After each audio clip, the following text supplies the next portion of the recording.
What's that? It's me, Mr. Pastor Bob. What's going on? Oh, yeah. Just got out of the shower. That here doesn't want to move right from here. What's up, guys? It's me. It's Pastor Bob. As some people call me.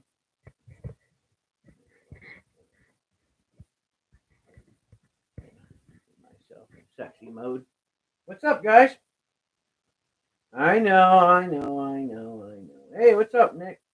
I gotta focus myself in here. Hey, look at that. Look at that gray hair right there. I'm gonna get them someday there, George. Look at them gray hairs. What's up, Jack? Oh, I got a little hair right there, too. I gotta get that guy. I can't stand hair in my ears. Woo wee! What's up? What's up? Oh, man, I'm fighting this headache, but whatever. So, also a poet opened his pie hole last week.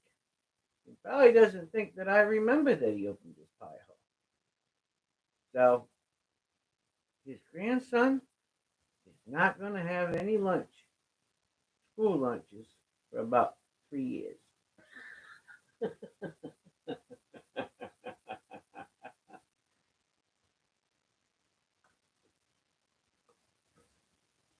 Everybody knows Pastor Bob loves a good challenge, right?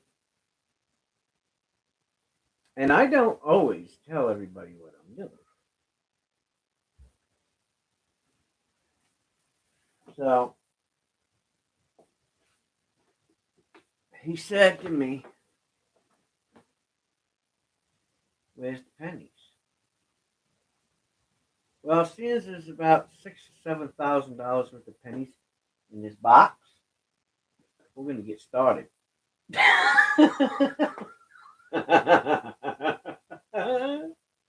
And that's what you get when you open your pie hole.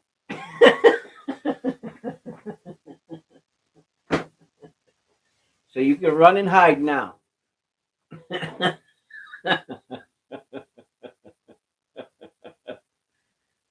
I don't know how many dollars is in there, to be honest with you, but there's a lot of money in there, that's for sure. I don't know how much is in there, to be honest with you. Those two black boxes, I would easily say a couple $1,000. They're all rainbows, and they're all uncirculated. So they're worth a lot of money. And I don't usually whip them out. Once in a while, I don't mind it, but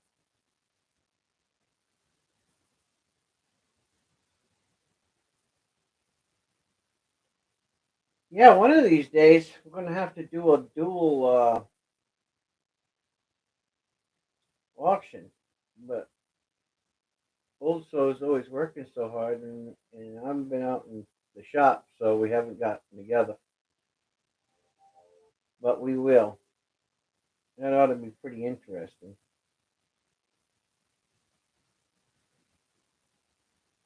But I'm sure in the near future, when things slow down for him, we'll be on it.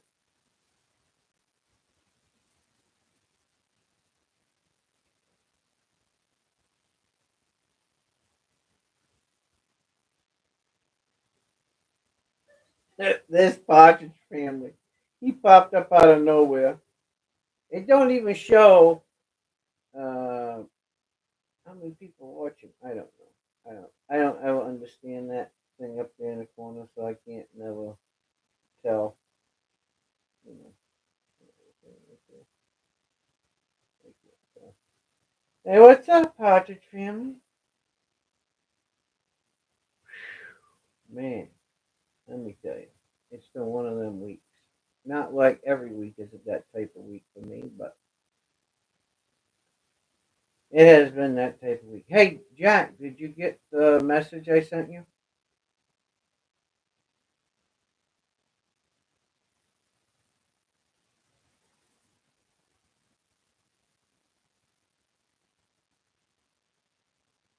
What's up, Sheena?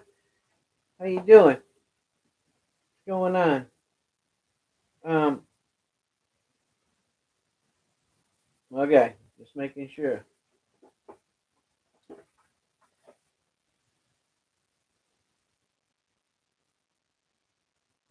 don't want you to think I was slacking. I just came out of the shower. I'm all fresh for you guys. I didn't want to do it dirty this week. But I did throw one of my shop shirts on because I didn't feel like getting all dressed up. Getting my damn. What?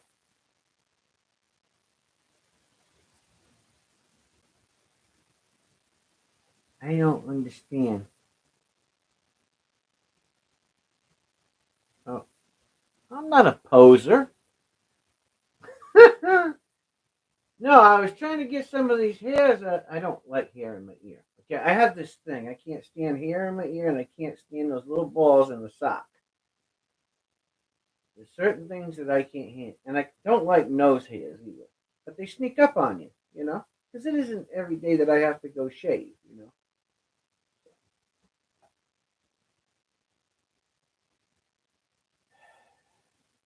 I I can't stand the little balls that get in your socks. I can't stand nose hairs, and I can't stand hair in my ears. I can't stand it. Just can't stand it. And I'm sure some of you are that way too. Oh, your phone's ringing? Mm.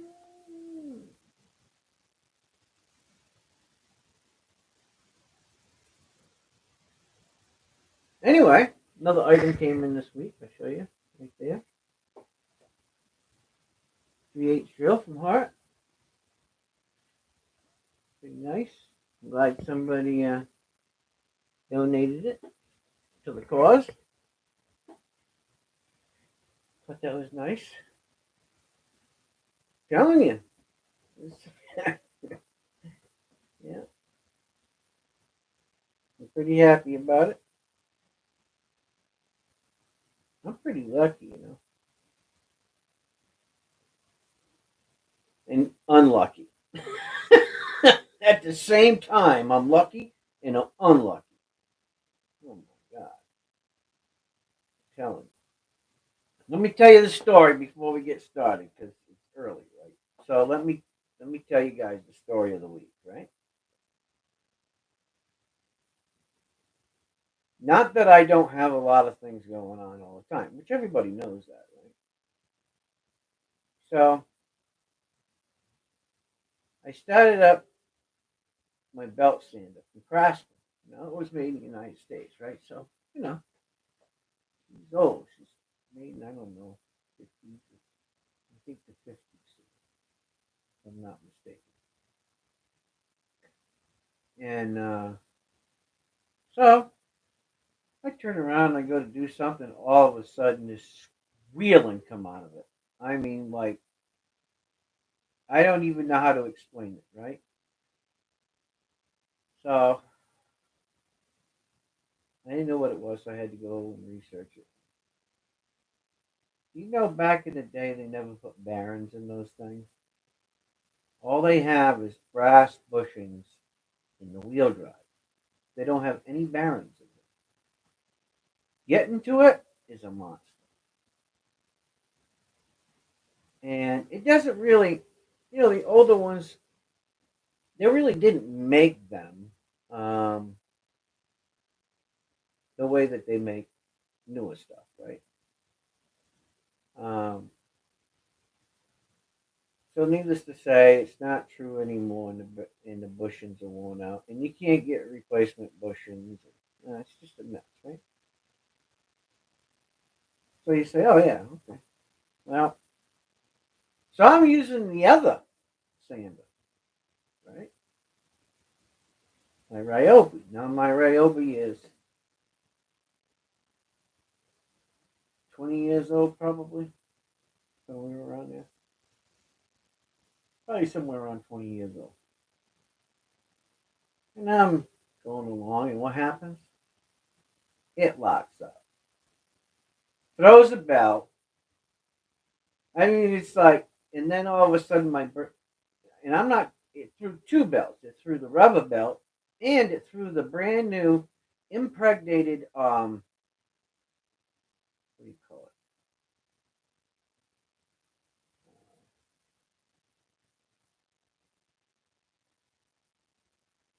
It's like a sapphire stone. It's really fine, right? Anyway, blew that right out. $27 gone. Just blew that out, blew the belt out. So I'm like, man, you got to be shitting me, right? Does this really got to happen to me right now when I'm busy? And it's like, I just don't get it, you know? And I take care of my stuff, you know? I mean, I always try to vacuum up unless I'm in a rush or something. And I mean, everything's kind of getting old, but, you know, it ain't like money grows on trees, right? So one of my friends said, "Oh, why don't you sell some of your guitars?"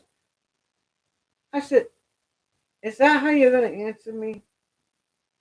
Is sell my babies?" I'll hand sand before I have to sell my babies. I can tell you that right now. That'd be like me telling you, "Oh, why don't you go sell your dog?" Right? Why don't you go sell your cat? Because that's how I feel about my guitars. So, no, I'll hand sand. Man, let me tell you what. My hands hurt me so bad from hand sanding this morning when I got up. When they say ignorance is bliss. Yeah, so, whatever.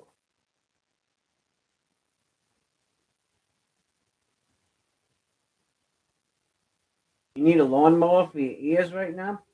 I might have an extra one of those, but you're going to have to come down and pick it up. Because I don't do deliveries to New Hampshire. Matter of fact, my brother just came back from New Hampshire seeing his brother, my stepbrother.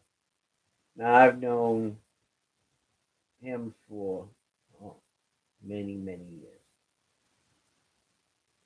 I first met him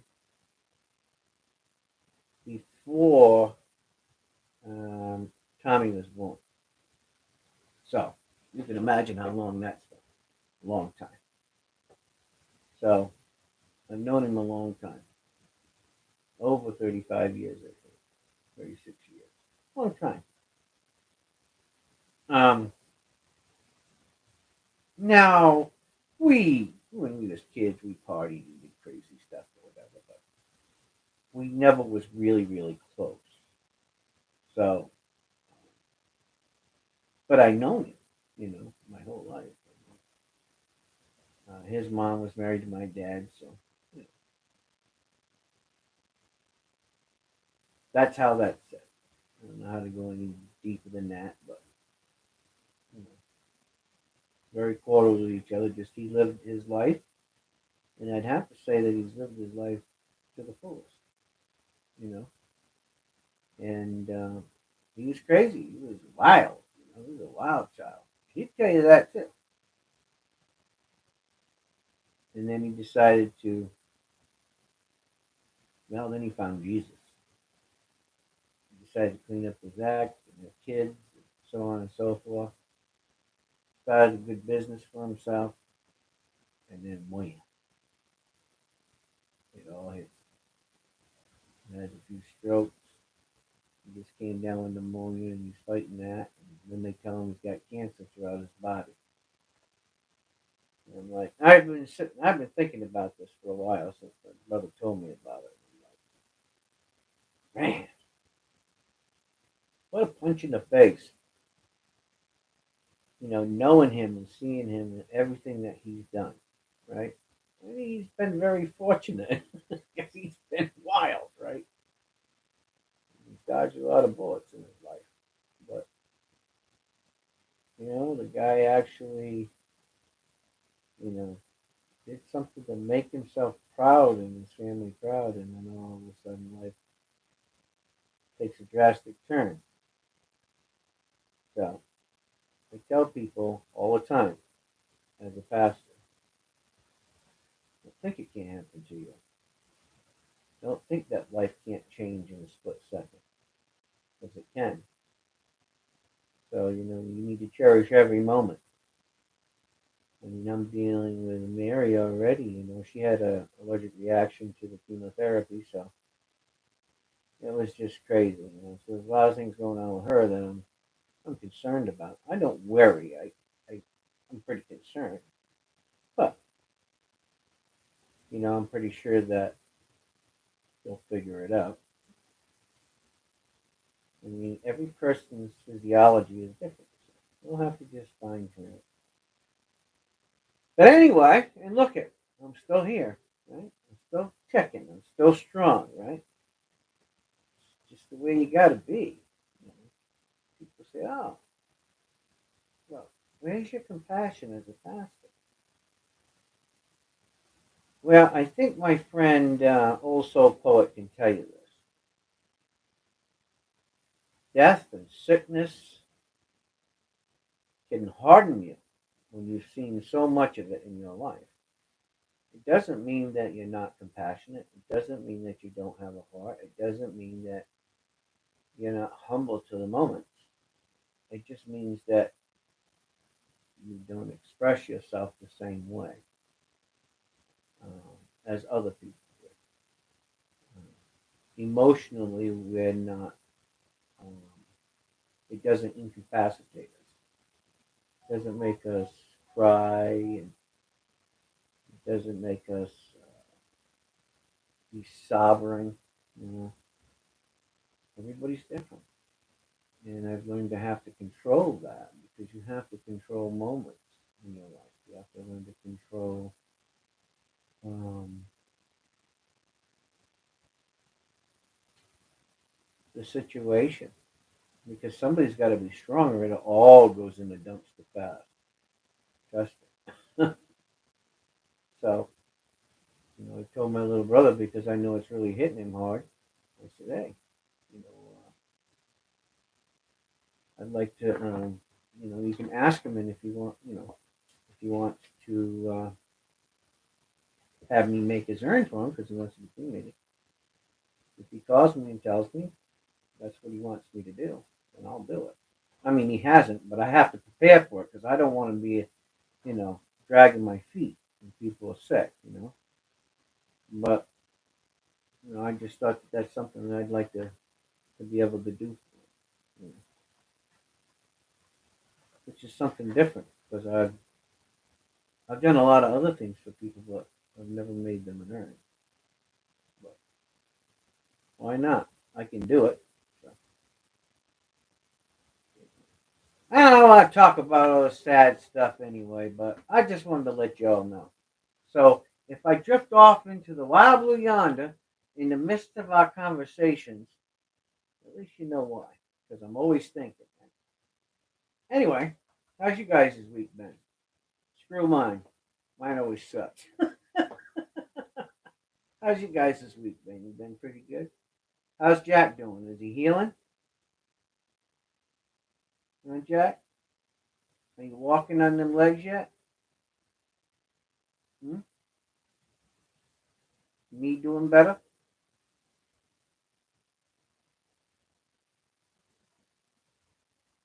Oh my. Turn 19 tomorrow. Jeez, we got a lot of October babies.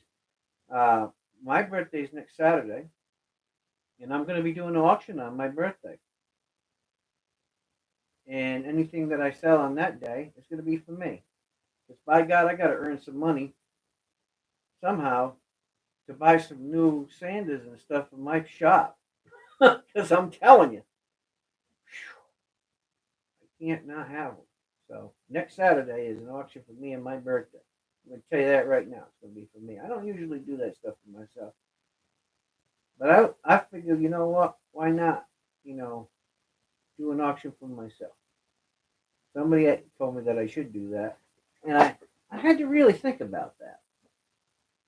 You know, is it being selfish to do that? Probably not. just not the way that I usually think, but I'm going to. So next Saturday, I'm going to have an auction for myself. And I'm going to do one Sunday, but I want to do one for myself. So I can probably go and buy a sander if I make enough money. I'd like to buy a nice shop sander. I seen one that I really like. Um, it's around $300, I think. It's a really nice one, but I want to get a direct drive one, so it's not too expensive. But I want something that's going to last. The difference between a direct drive and a belt drive is the belt drive. You know, you can fling a belt, and you don't have an extra belt, right? Who carries an extra belt? And you know, and you know as well as I know, they never have belts in stock. And the ones that do have the belts in stock, you're not going to get until the next day. So then you go off and you try to find rubber bands or a rope or something else to work until you can get it the next day. Come on. I'm a little country boy. I know how this works, right? Put tape on there, whatever you can get to make that thing work. Right? Well, I figured maybe it'd be a little easier for me to do it this way. So, if you guys feel like coming out and supporting the channel, I'm going to sell a few things and try to buy myself a few new tools because I need them.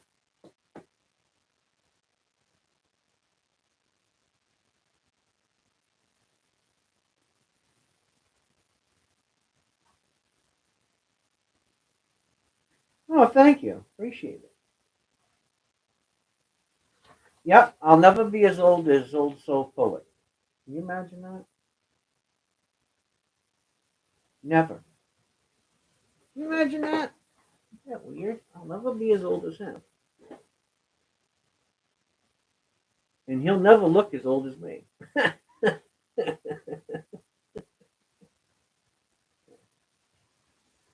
See, we got some peepers. They come in, they look, and then they disappear on us.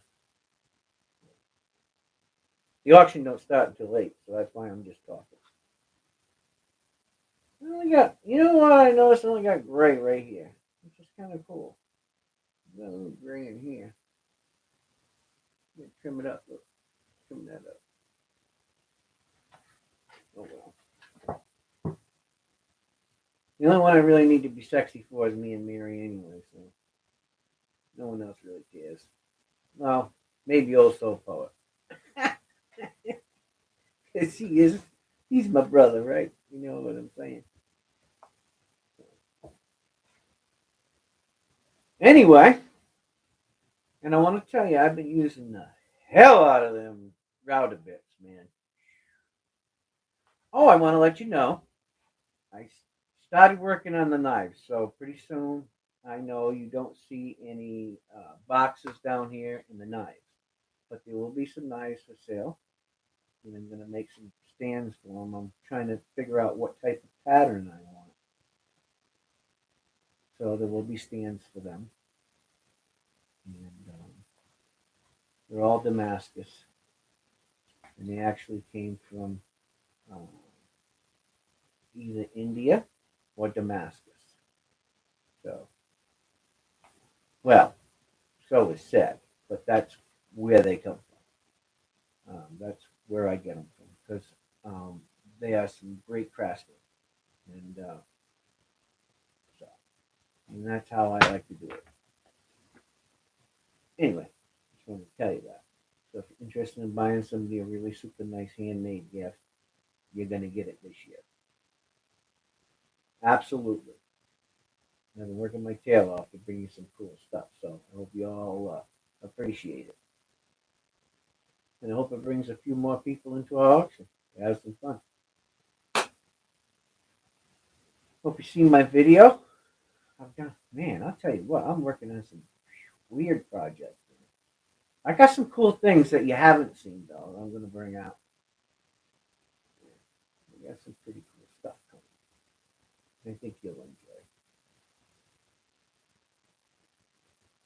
Some of the stuff's going to be inexpensive, and some of the stuff is going to be you're going to have to take a loan out. Anyhow, Glad to hear you're getting better, Jack. Very cool. The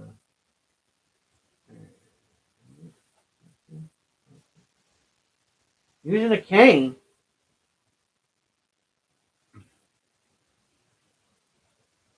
I think I'm a few back. I'm trying to follow you guys and look at the camera at the same time. How well am I doing? I'm sucking at it. Anyways, I hope you've seen the preview of the coins that I got. You didn't see the pennies because I got to. I got. I got to bring some pennies. Old Soul Poet's gonna be mad. So, letting you all know.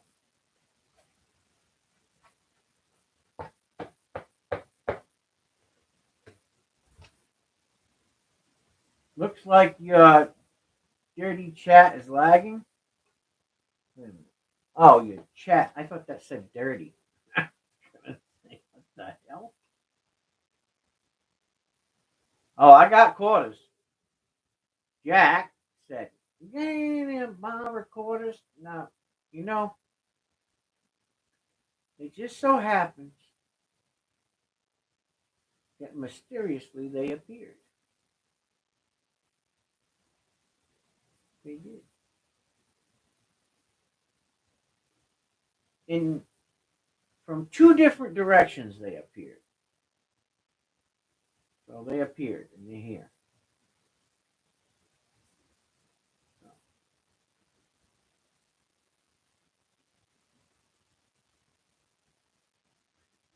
yeah, well, I spend a lot of time. I don't think, unless you do this stuff, which I know Partridge does, but unless you do this stuff, it takes a lot of time to do everything.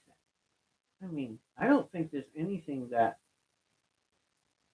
I do that doesn't take half hour. It just seems that way. Some days it just seems like everything I do is like a half hour. I'm sure you guys probably feel that way some days too. Right?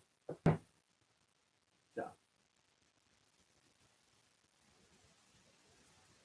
so quiet down here. I could hear a mouse going across the floor. And I better not hear no mouse go across the floor. I'm going to freak out.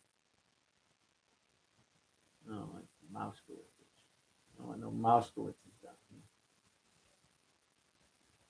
I don't know what's going on, but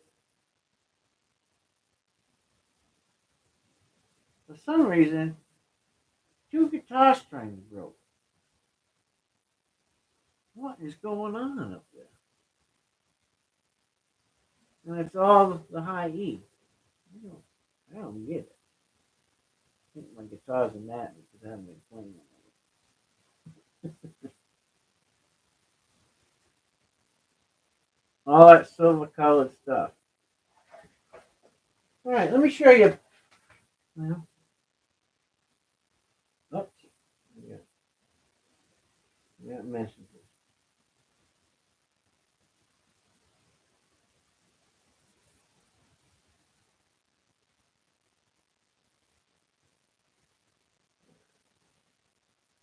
Nope. Nothing important. On we move.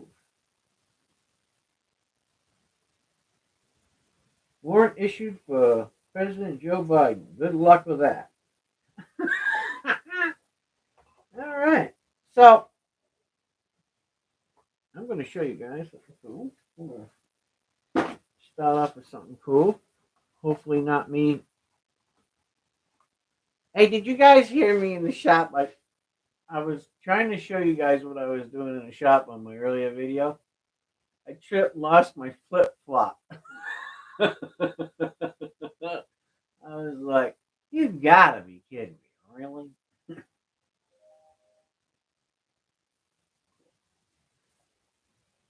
All right. They say go big or stay at home, right? So I have a very special coin. I'm going to take a look at it. And it's a penny because I got to show up you pennies. I gotta get a white backing. This thing is gonna freak out.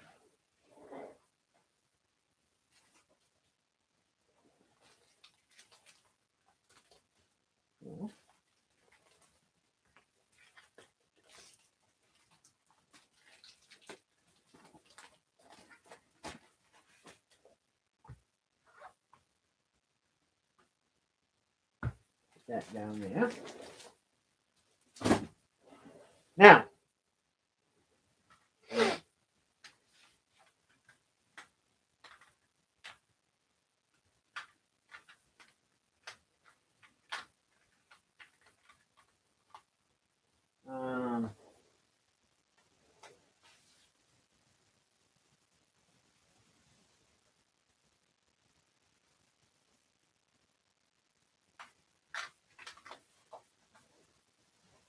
is this thing? This might be one. Yep. So,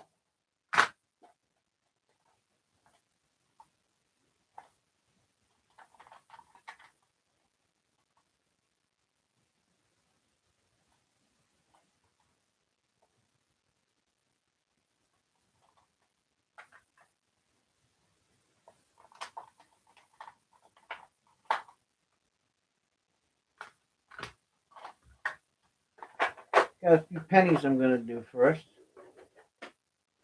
Then we'll get into silver, and then we go back to pennies. So, firstly, I want to show you guys something before I bring the camera down to show you this.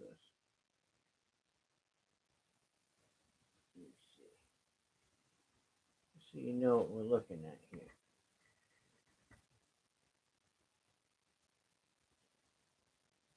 I want you to be aware of this penny, what it is. This penny is a rarity.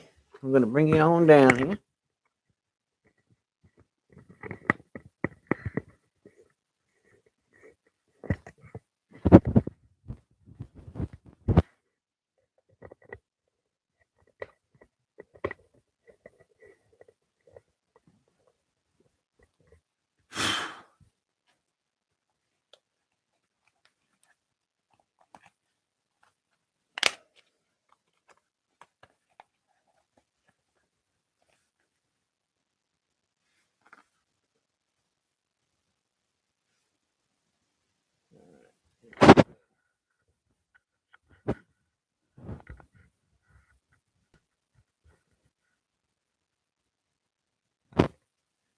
Let's see how close I can get you guys to this.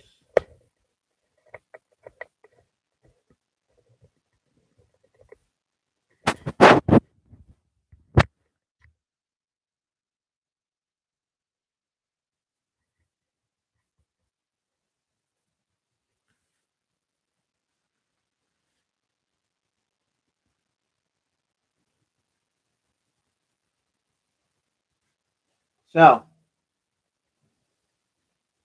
this penny is an 1807. These are not easy to find. Yeah, kind of hard to find for your collections. And I ran across it.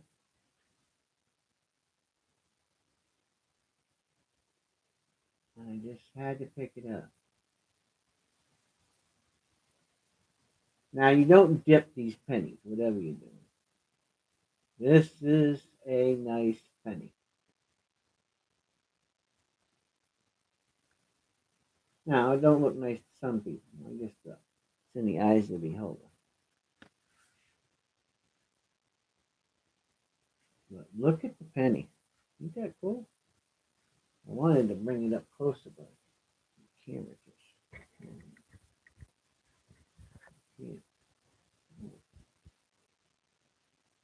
can't bring it any closer.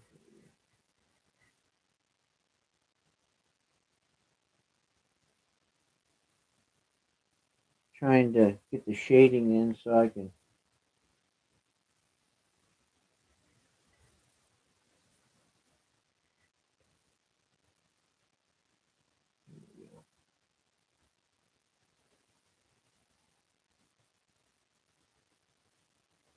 It's a pretty cool penny.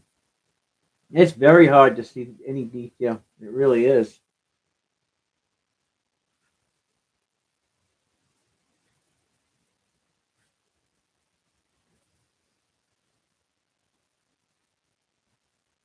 I mean, I suppose if you was this old, it'd be kind of hard for you. You know, a lot of these older pennies, they got that stickiness on it. You know, I don't know what it is, but they get like this gunk on it. I don't clean pennies. Pennies are one of those things that you just don't play with.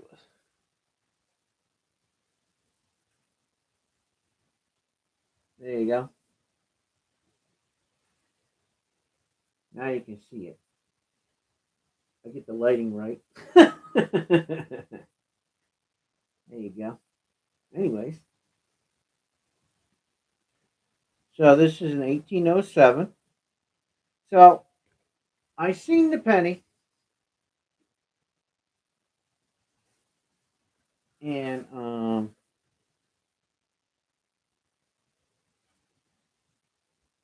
I was thinking of Old Soul when I seen it. And the guy goes, "Hey, you like that penny?" I said, "Well, I think the penny's pretty cool, but I really don't dig the price." You guys want to see the back?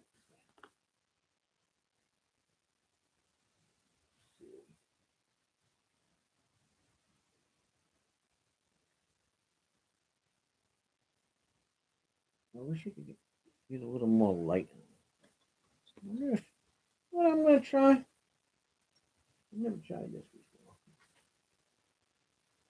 I guess you can't do it. I was going to try to. I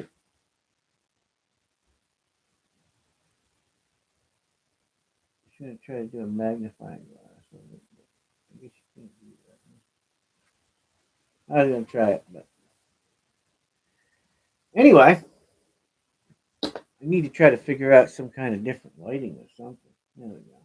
Try that. Anyway, if you have it in your hand, you look at it under the magnifying glass, you can see a lot more detail than you're going to see in this camera.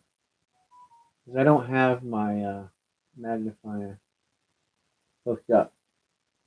But it is a really cool, yes, straight bust. Yeah. Pretty penny. And 1807s, you know, the thing about this penny is, if you look, is when it was struck, if you look at the outer rim here, right, it was struck uneven. You notice that? See how thin it was over here? So I had an offset strike on it. I mean, there's still a lot of detail to it. It's just a really dark brown.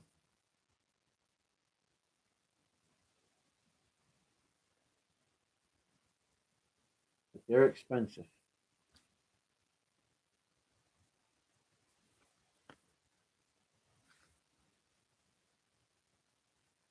And not cheap.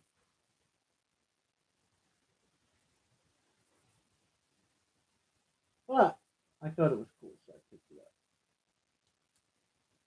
Yeah, you got to be there. Anyways, I showed you that one. Move on to this one. Oops, let me wipe the case off.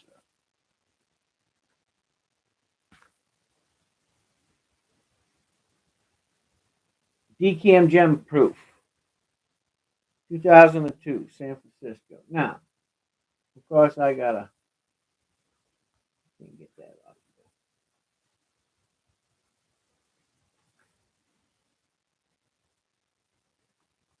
I hate it getting fingerprints on the case. That's the worst thing in the world. And then you can't never get them off. Whatever. I don't know if that.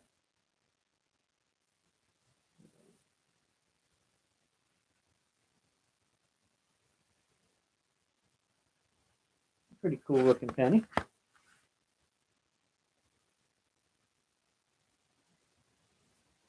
Hey, you can see old Abe in the back. See him sitting down? I always look for that. Now, the thing that I really like about this penny is, do you see this pillow right here? Look at that line on that pillow right there. Do you see it? You guys see that line on that pillow?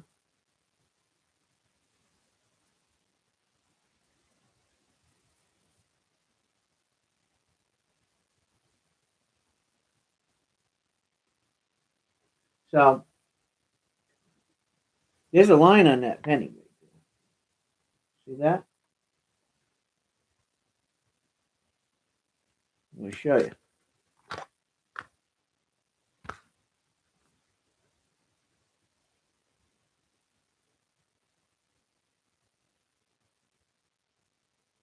Look at that penny. Always look for that line right there. See it? If that line is prevalent, and you know you got a nice penny. Now I'm in two different pennies.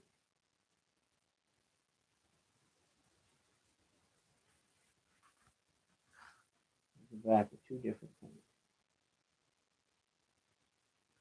This penny is a DCAM 2005S.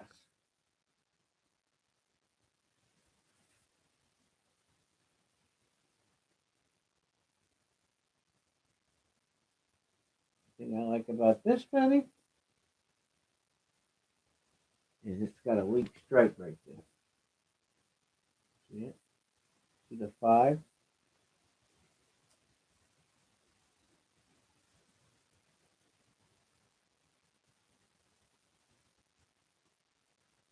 Pretty penny, huh? Ah, that was a joke. Pretty penny. Anyway, so we're going to start off with this one. So this is a 2005 San Francisco DCAM gem proof penny.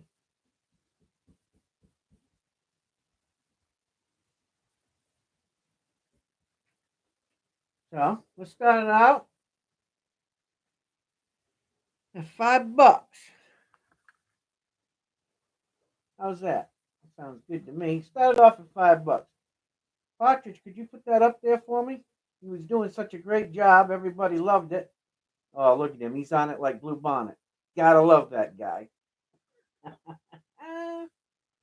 He had it up there before me.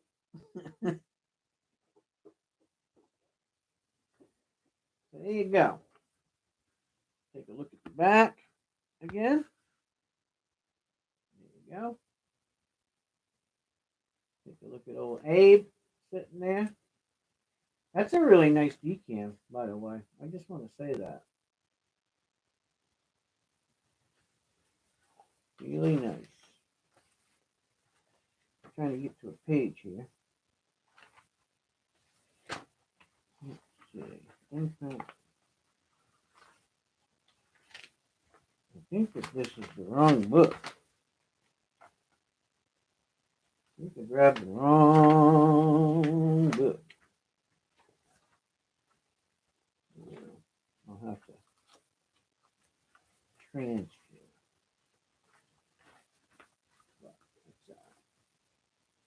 So, 2005 SDK.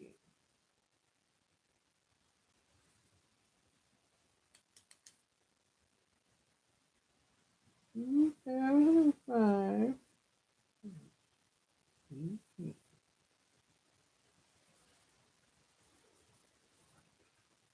$75.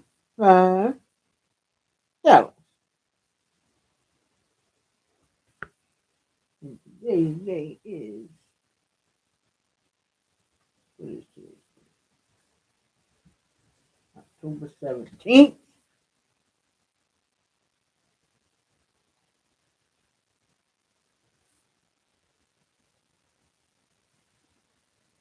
Right.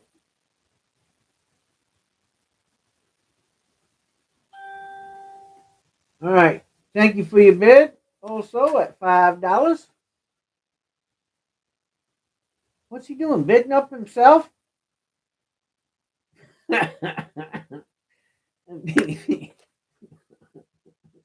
You're hilarious, man. That's all I got to say. So is also at 8 now, or is he at 5? Okay. Well, you guys fight it out, and let me know when you see who wins. Let's see who wins. There you go.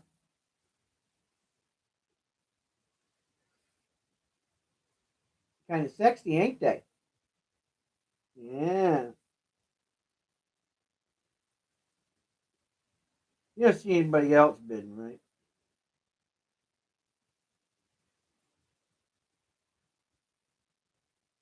Oh yeah. Hold on. Ah. Well,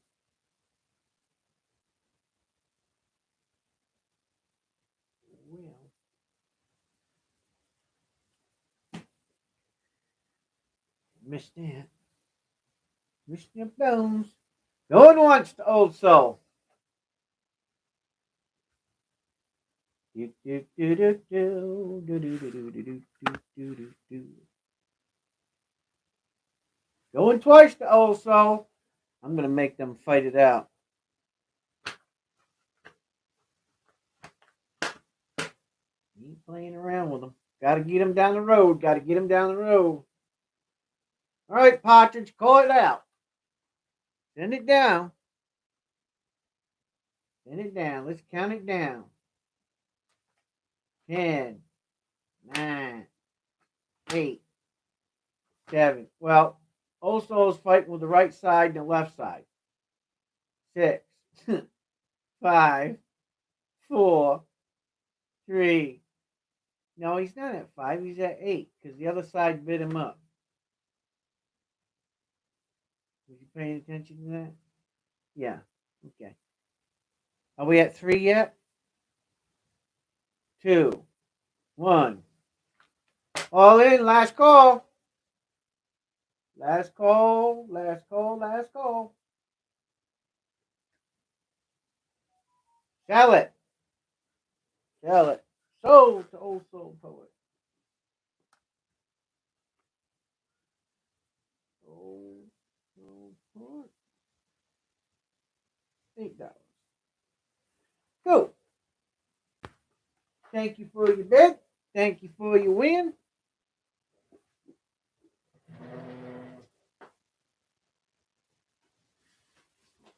Do, do, do, do, do, do, do, do, do, do, do.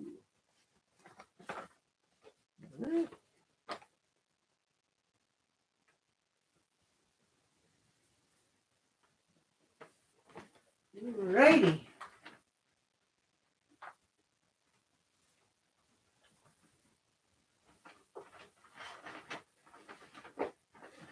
Here we go. Item number 2. And then we're going to move on to some other things. 2002 S Decam Gem Proof. Start in bed, $5.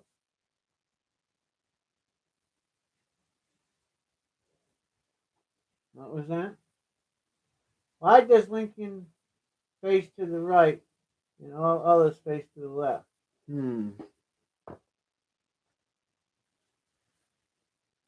Good question.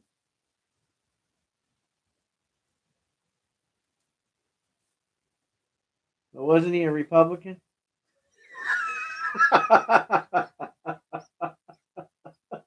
I don't know. I don't have an answer to that. But that is a good question. That is a good question. Good question. Yeah. Decam Gem Proof. Starting bid $5. I got some other coins I'm coming up with too. I'm gonna do some dollar ones here in a few minutes. I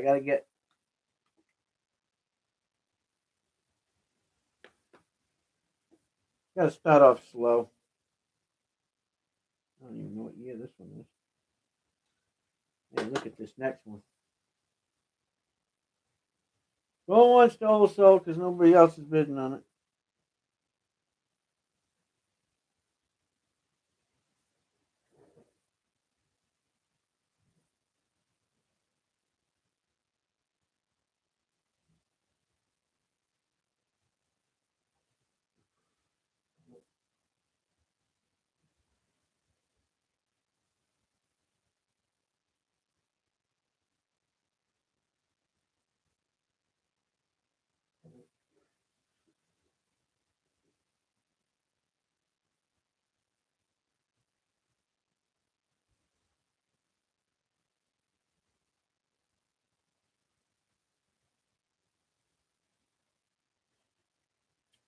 You want all of them pennies?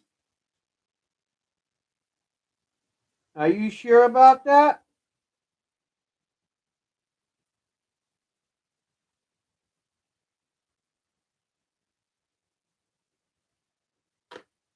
Are you sure about that? Okay, then I'll pull this down.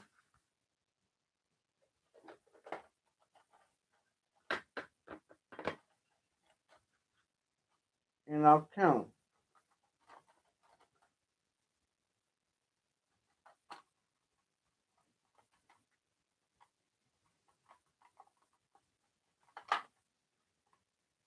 We'll just do it as a lot. You want to do that one?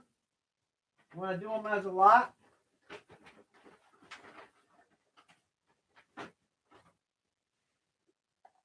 Now I'm going to show you. Let me bring this up for a second.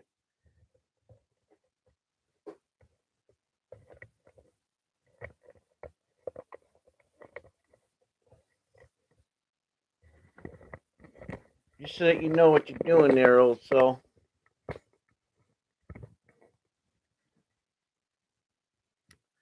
So, there's 1, 2, 3, 4, 5, 6, 7, 8, 9, 10, 11, 12, 13, 14, 15, 16, 17, 18, 19, 20. There's 20 of them in there. You want them all?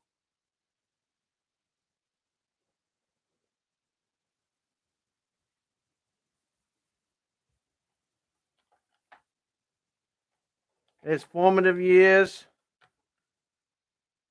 67 brilliant uncirculated. 67P. 63D. First year memorial cent. 1959D. 59D. Commemorative.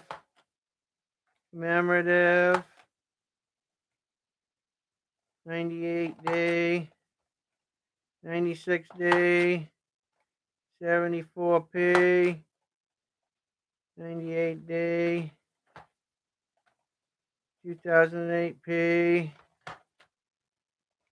96D. 67P. 63D. 2008P. There you go. You want them all? Okay, they're yours. That's done. Done. So we're going to retract the last thing. I'm going to cross that out and put as a lot. So 20 each penny lot.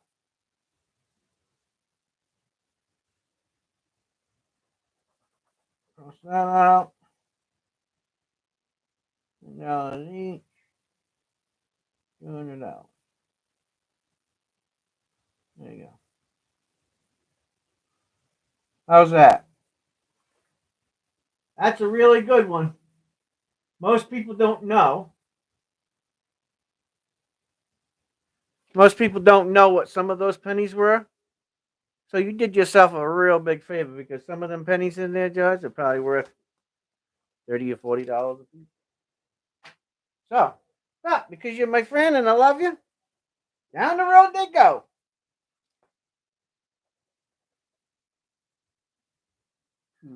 Old Soul Poet's house.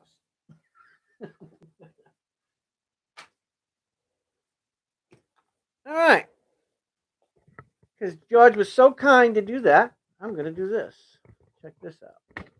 Let me get this boom shakalaka right. Let's see.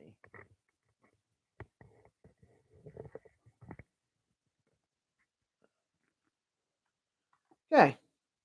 This here's a 2004 D Michigan, brilliant uncirculated. Started out at $1. We'll start this one out at $1. 2004 Denver, brilliant uncirculated. So if you're looking for these, let me see. Let me let this down just one more here, so I can really get up close and personal with it. Because I know how people are with these coins. Oops.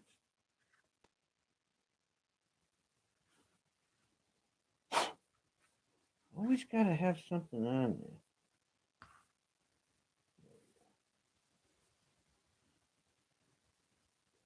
Dust on the road, Michigan. I'll tell you a little story about this coin.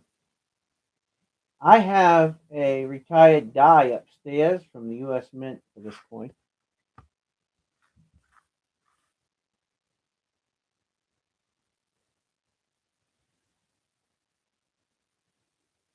He's getting fat anyway.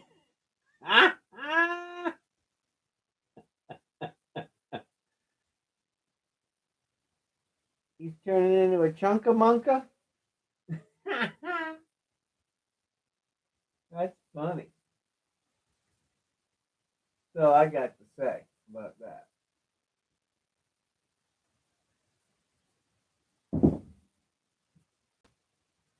There you go.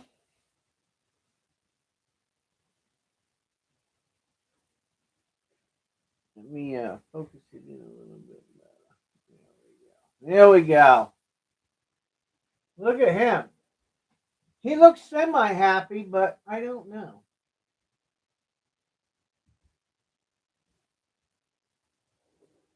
So,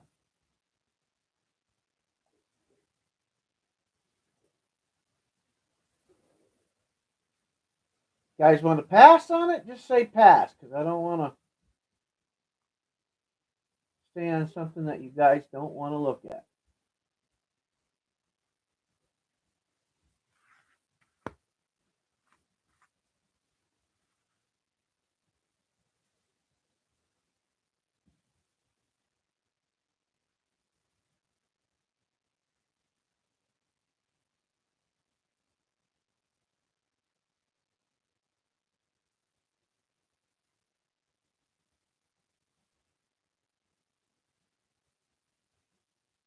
Hey, you betting?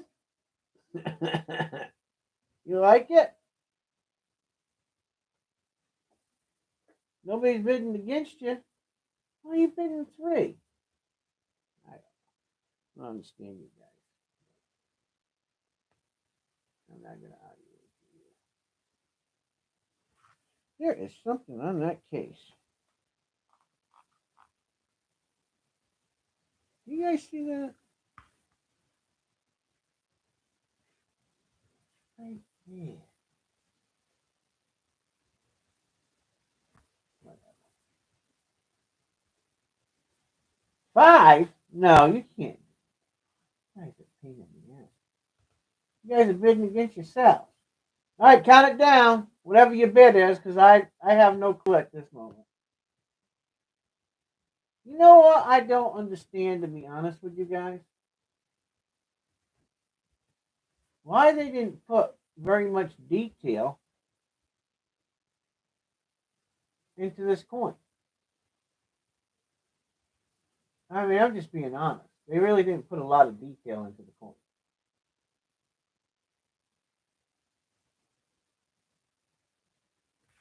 I'm just saying. I really didn't.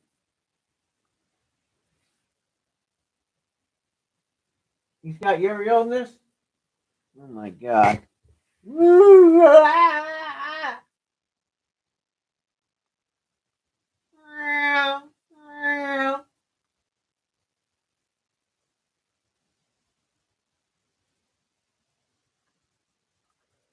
Alright, I'm just gonna let you guys do what you want to do. That's all.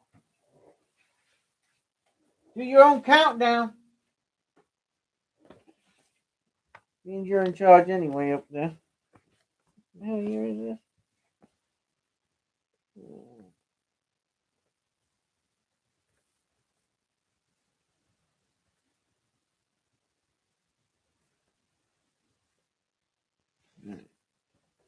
Okay, it's sold. Sold the Partridge Family. Oops, sorry about that.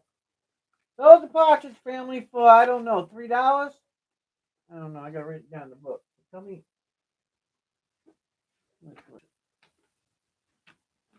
2004 D. Michigan.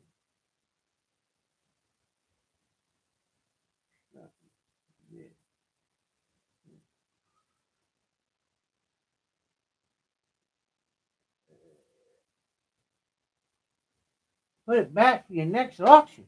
I'm a little lost.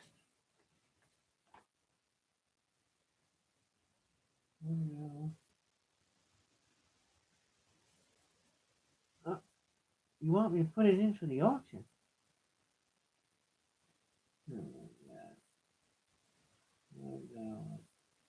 Put that in auction. All right. Okay, I'll do what you want me to do, I guess. I'll put it up here. Thank you very much. I appreciate it. All right. Hey, also, how much you want to give me for this penny? Let's see if he's going to make me a good offer. You going to make me a good offer for this penny?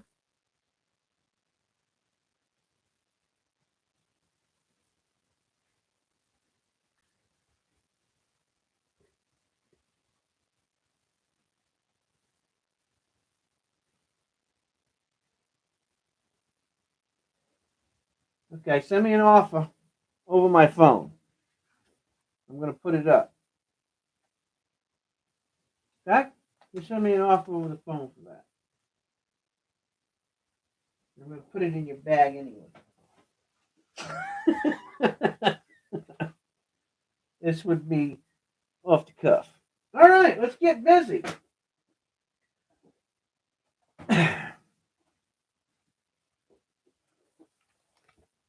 Let's bring on some silver.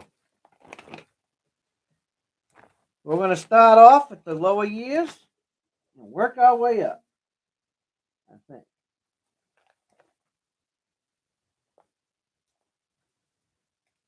So, you guys ready? Now, look.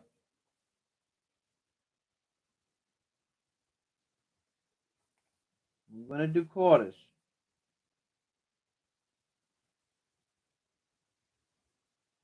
So, if you're collecting these barber quarters, or you need to start with the barber quarters, get ready. Because some of them are going to be hard to get. I'm just going to tell you that. So if you're starting off, you better get them. Are we ready? And I don't care if you bid against each other or not. I'm going to start them off at a certain price. They're all going to be $10 starting bid on all of these bad boys. I spent a lot of time going through them. And I think that they're all pretty good fillers. And I got a couple, as a matter of fact, that I'm going to let you all know ahead of time. Okay. So I have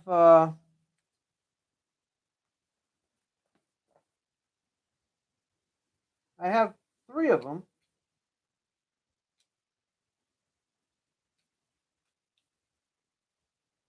that I couldn't really. I know you didn't see nothing yet. I have three of them that I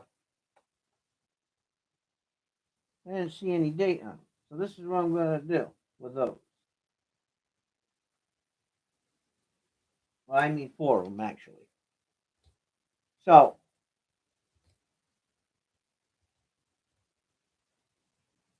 what we're going to do is we're going to give those four away.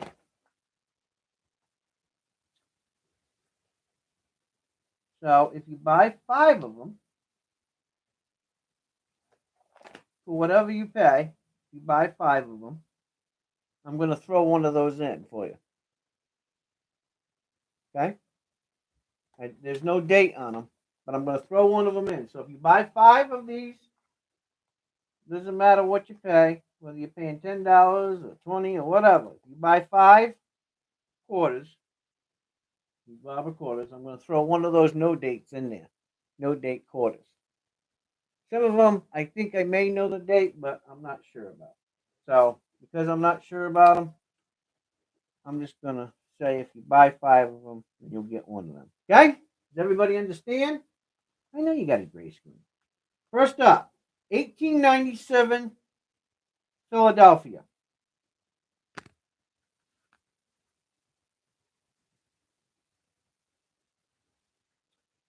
1897.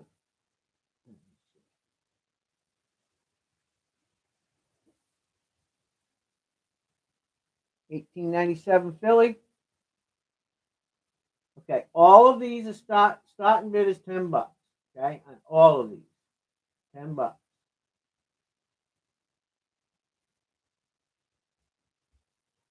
1897 Philadelphia.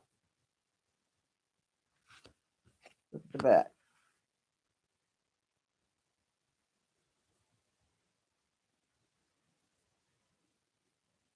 So I was reserving,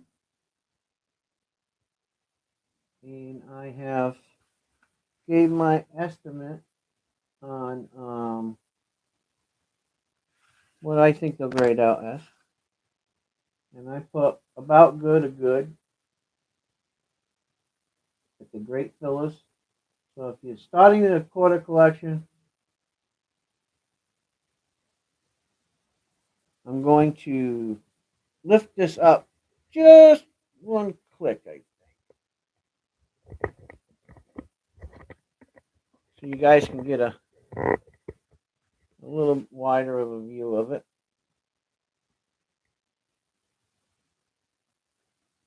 There we go.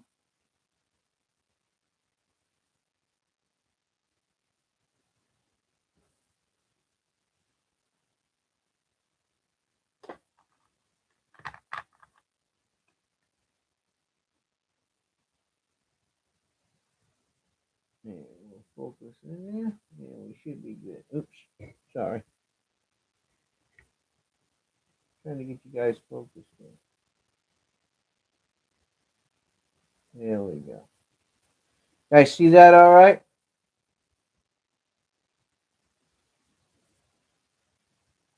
There you go.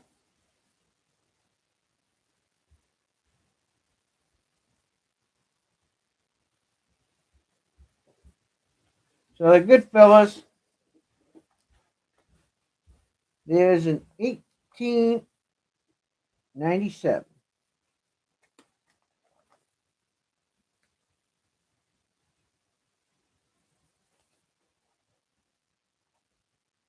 And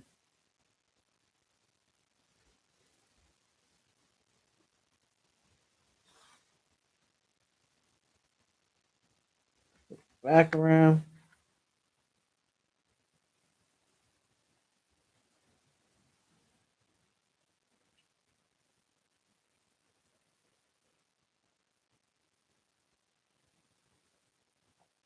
Go.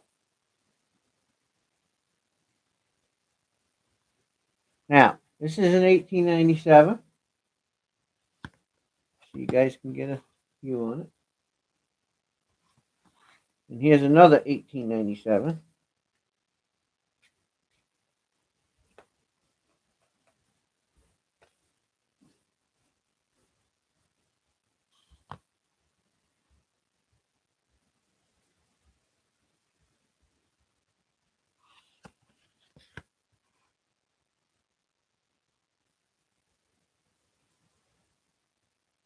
Now, if you see the difference between the two, I want to show you something.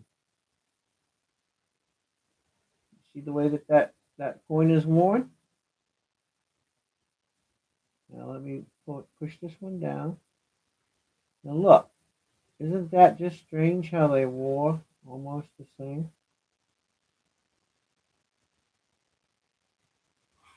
In the front of them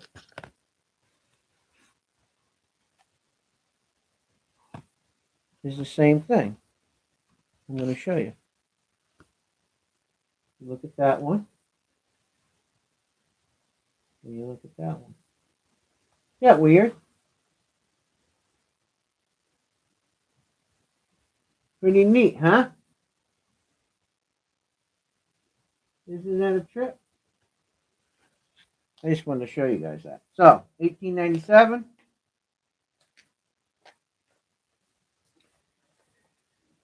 And then, let's see.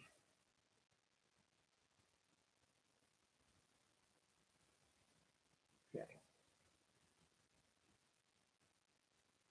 1897.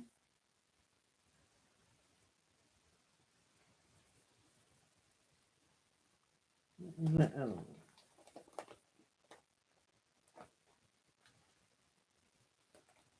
So, I'm gonna have a 5-coin lot that I'm gonna do. Okay. So here's 1897.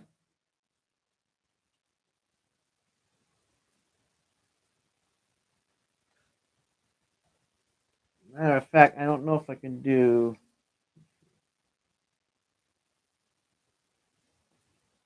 I'm gonna see if I can. I'm gonna do a 5-coin lot.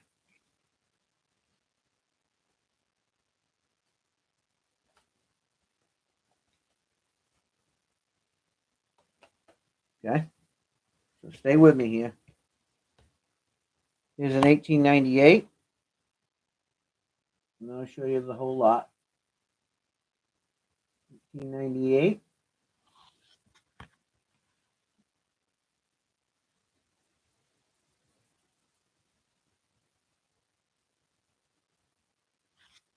I'll show them all together here in a minute. 1898.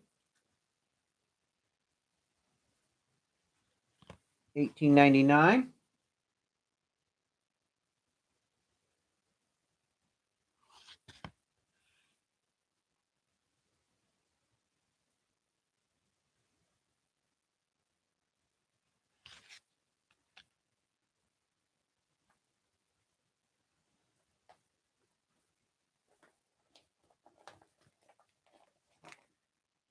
1900.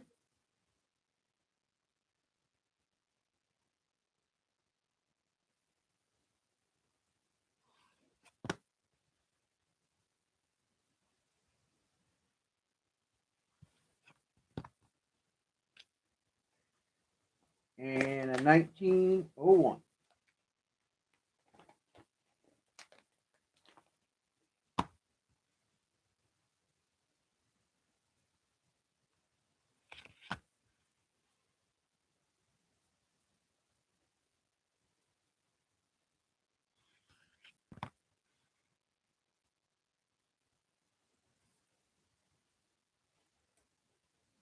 Uh, we're gonna do. We're gonna do.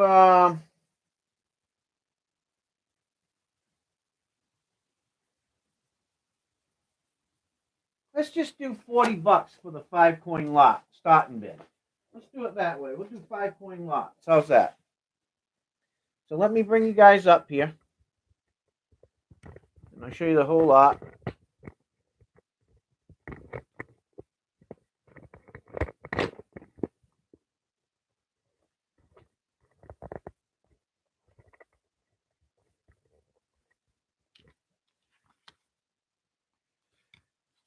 So, 18,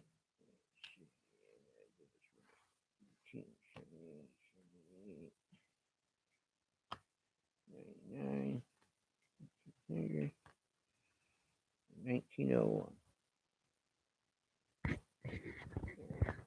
Gotta lift you guys up. Give me a second.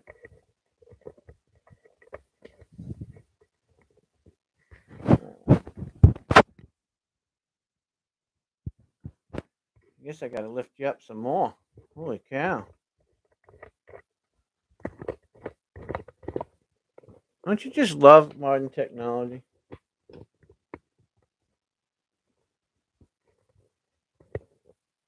There we go.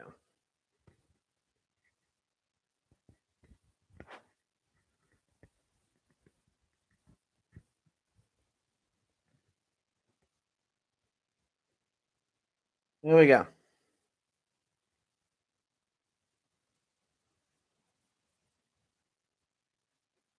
We got 1897, 1898, 1899, 1900, and 1901. Okay? These are all P's, all Philadelphia's. Starting bid's $40.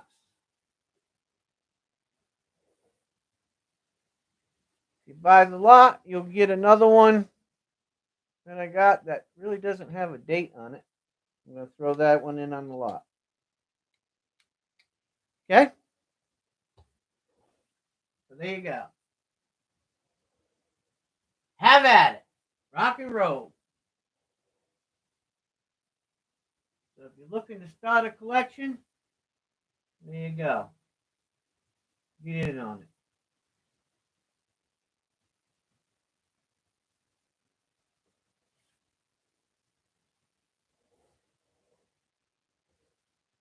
Yeah. You'll get a I have some other ones I'll show you. I have some other ones here. I have 4 other ones that I'm not sure. I think this one here might be a 1908. Not sure about that one.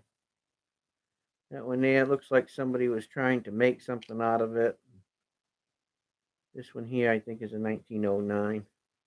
But I'm just going to throw one in there. So there you go.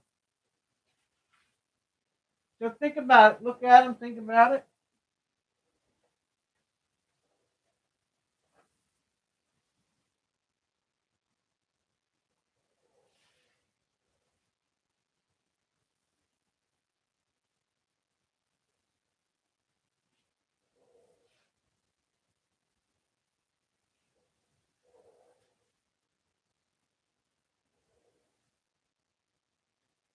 Nobody's interested, then I'll pass and I'll move on.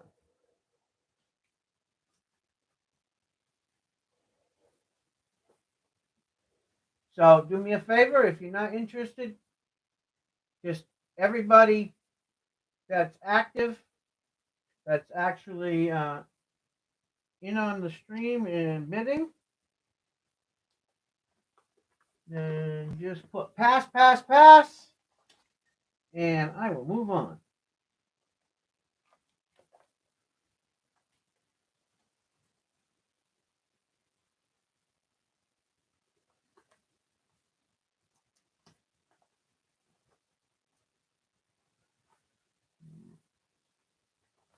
Okay, also pass.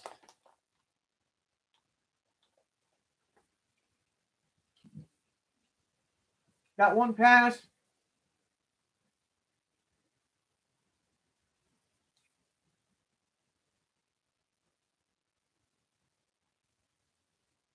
Okay, Jack's passing.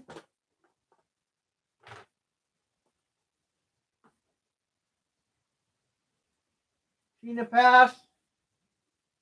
Okay. You guys are all right. So I'll put these away.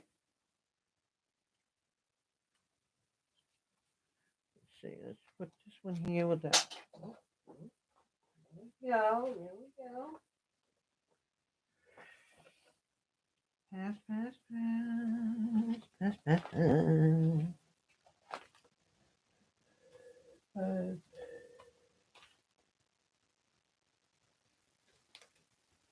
Let's see. Did I put that in the right one? No, I didn't. Put them in the book, baby. Put them in the book. Oh, put them in the book, baby. Put them in the book. Do, do, do, do, do, do, do, do, do, do.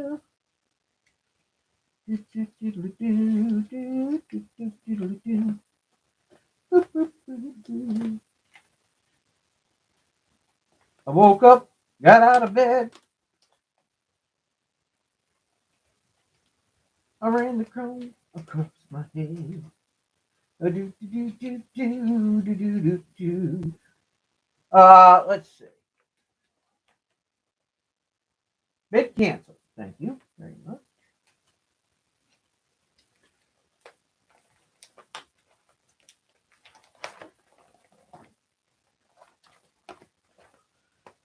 All right. You looking for mint marks?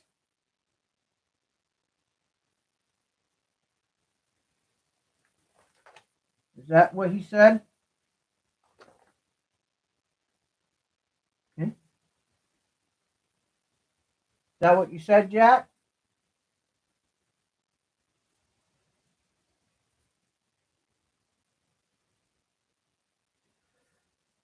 I need to know. You know what? Let's do this.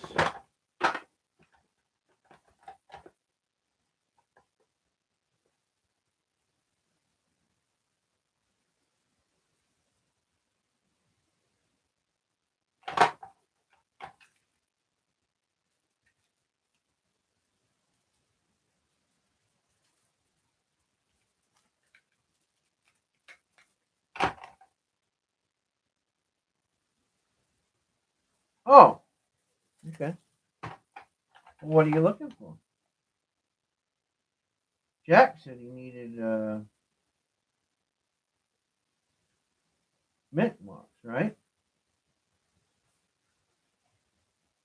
I have a lot of them here.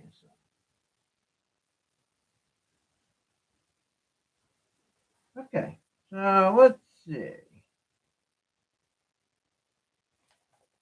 Here we go. Starting bid, $10. 1908 bobber. Let's bring him back down. You want some mint marks? Let's bring you down to mint marks.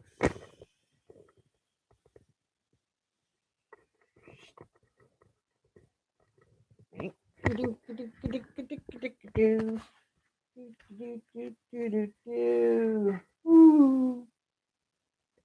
you go. 1908. Oh, there you go. Starting bid, $10.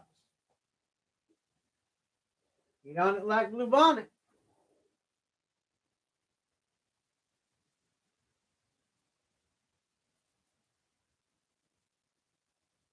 Yes. See? There's a no. They'll have O's and D's and CC's, and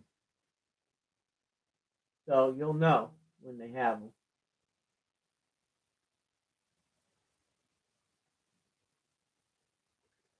I'll tell you what the mintage on it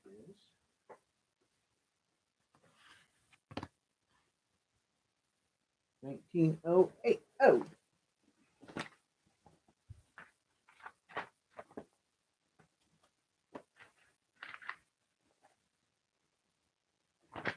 $19.08.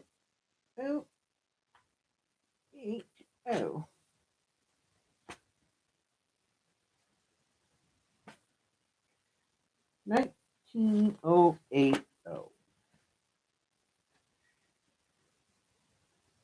The 19.080, there were 6,244,000 of them.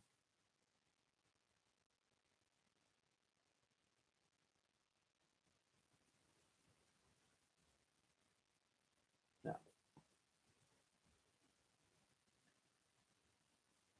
There you go.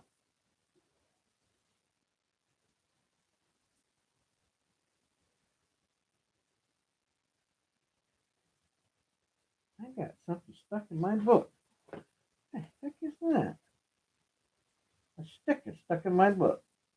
Oops. Shoot. I just ripped my book. Yeah. Pass? Okay. Pass. Write it down as a pass. Okay. Nobody wants any quarters. All right. I take it that nobody wants any barber quarters.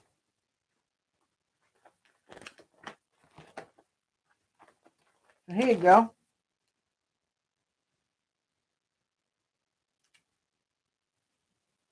Now, we're now going to go back to the quarters.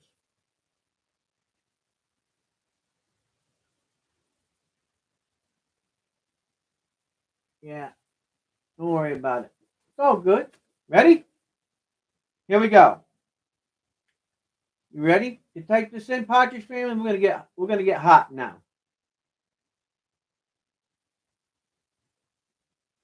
We're gonna put some kangaroos up. 2021 kangaroo. 1 ounce. Fine silver. 4 nines. Start bid. $40. I'm gonna bring them up because these babies are big. Big. Gotta bring it up 1 notch. All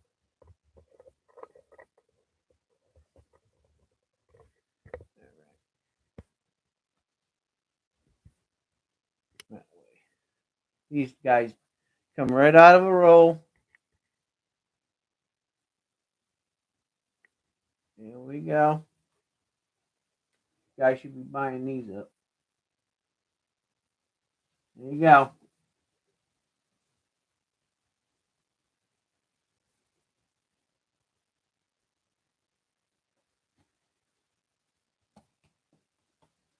Now, I'm going to tell you a little story.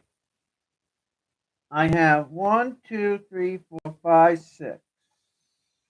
I think that one there is a 20.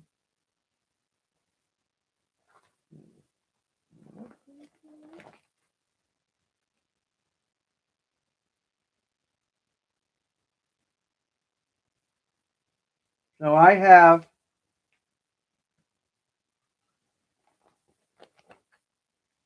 7 of these. And what I'm going to do is sell them all at $40 each. So if you want one, let me know.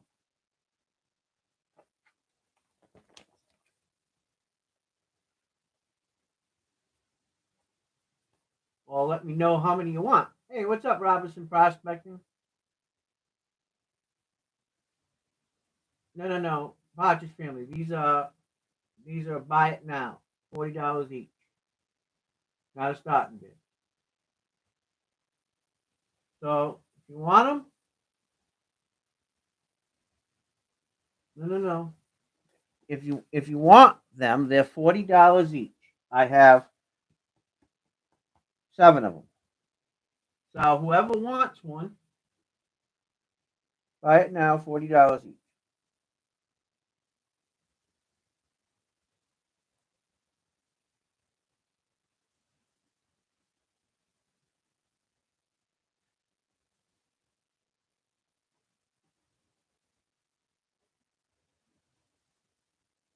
Let me know how many you want. Yes, I accept PayPal.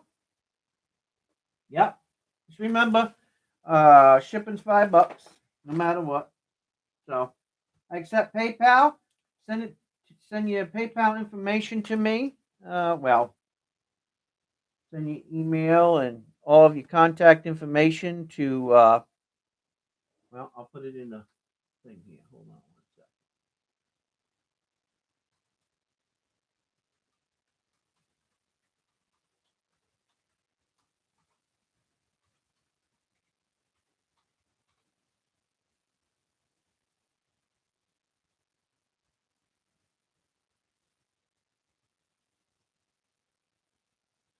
Okay. Here's my PayPal information right there. RevRobertQuinnell@gmail.com. Okay. Okay. All right. George wants one. So I'll put him in the book for one.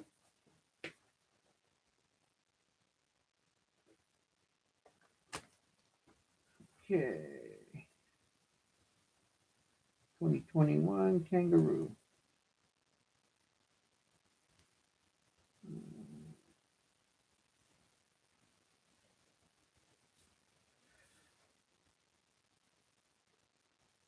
Okay. Oso's got one. Anybody else want one?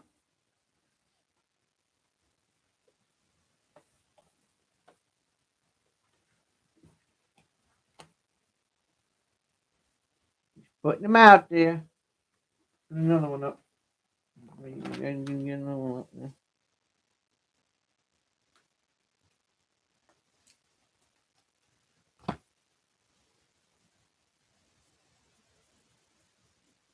There she is. The hag. I call her the old hag.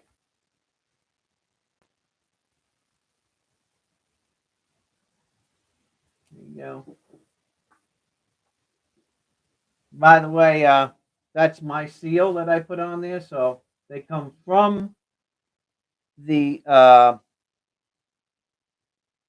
I received them, because I got a few out of a row, into here, and then I seal them. Okay. JC likes Pan wants 3. Okay. I'm going to show them to you. There's one.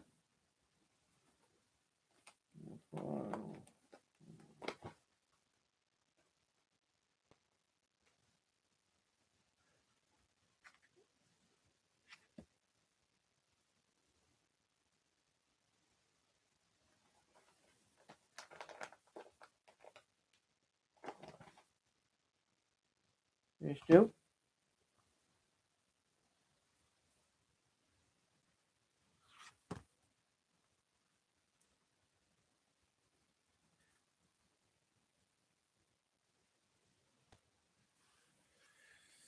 And let me grab the other one.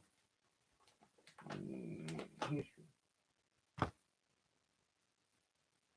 There you go.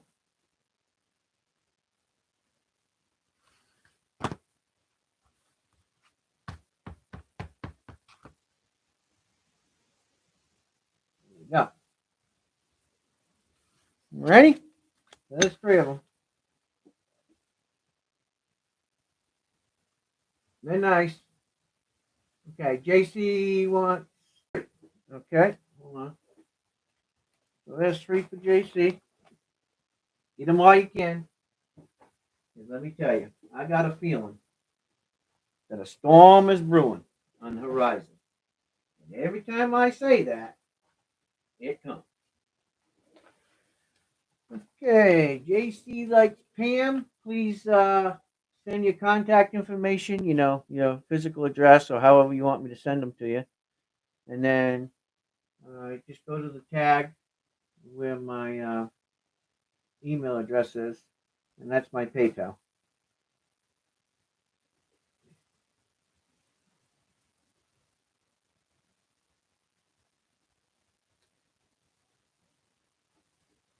Okay, and I thank you very much. Put these in there.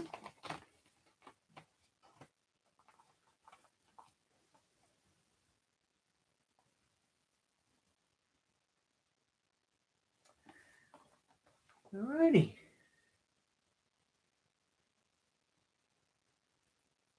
Robinson prospecting. Does your mother know you're out with your hands in your pockets and your shirt? Feel well. You guys ever heard that song before? Probably thinking I'm crazy. Oh man.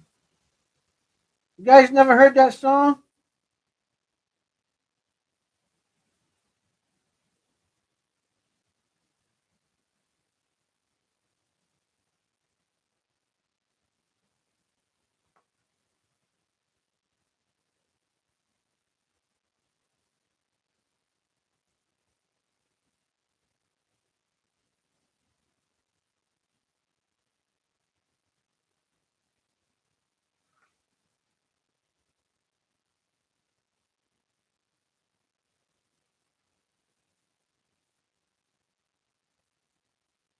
Thanks for your butts. That's funny. Hey.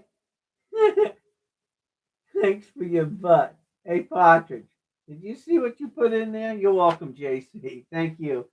Do you see what you just put in there? Coin Guru info is in the chat. Please email info and send payments. Thanks for your butts, guys. That sounds pretty dirty.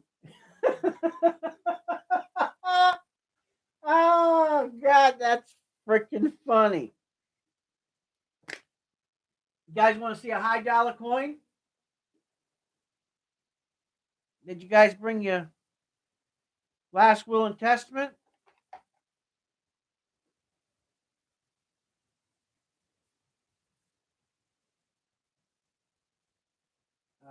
I don't collect Geiger bars, Sheena, but thank you. And the thing about JM Bullion and a lot of those companies, um, I usually do business with small dealers. And the reason why is they've been in business a long time. And sometimes you can, you can pick it up from the big guys. Oh, maybe you pick them up for 35 or 38 or 40 or 45, whatever, right? Because they're selling in volume. But your local dealers, when you help them out, right? Sometimes they get things that the big guys don't have, and sometimes it's not. You may pay a couple of dollars more, but you're helping them to stay in business and their local people, right? And one thing about local dealers that I've learned over my vast amount of years of collecting is sometimes they'll go out of their way to try to find you something, right? And in a lot of cases, they'll save you money when they do it. So it pays to pay a little more sometimes because it goes around, comes around, right? And when it comes to my Morgan collection, um, if it wasn't for their help in a lot of cases, um, I wouldn't have them coins. So, you know, not always about saving the dollar. Right?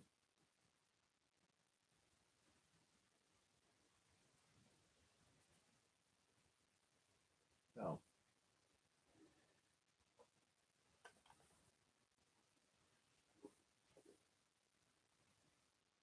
yeah. Um, some people hype them Geiger bars up. Look, I'm not really hype on them.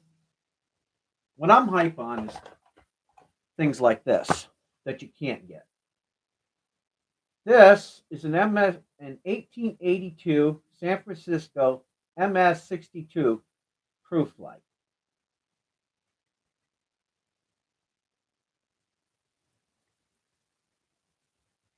Here's what you get hype on.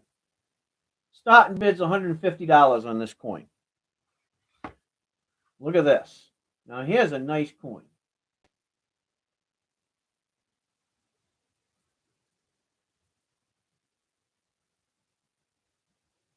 There you go. Now there's a variety on this coin too.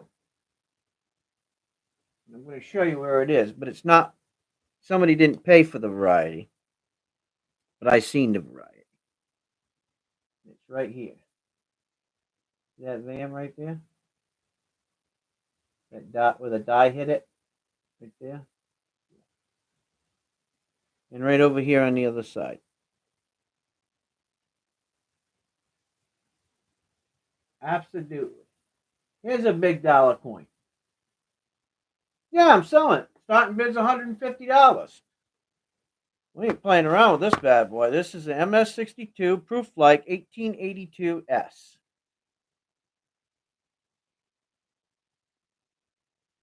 There you go. You want a super coin for your collection? Here's a super coin for your collection.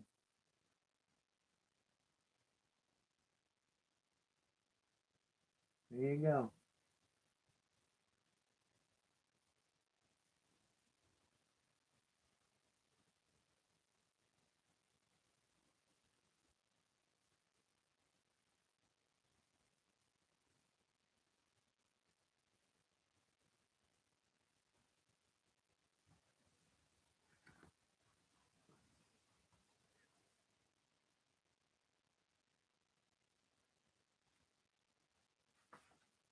Want to see a nice lady? There's a nice lady.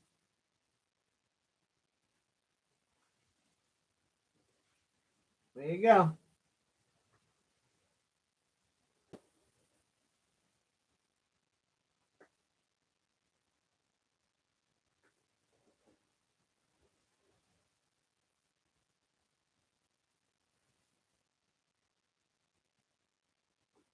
Yeah. So if you, I think I'm already in for a mortgage, let it alone be a mortgage. Hey, but that's a nice Morgan.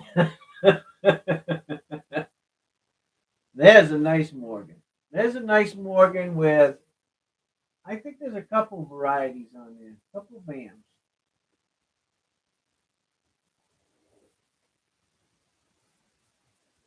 There you go.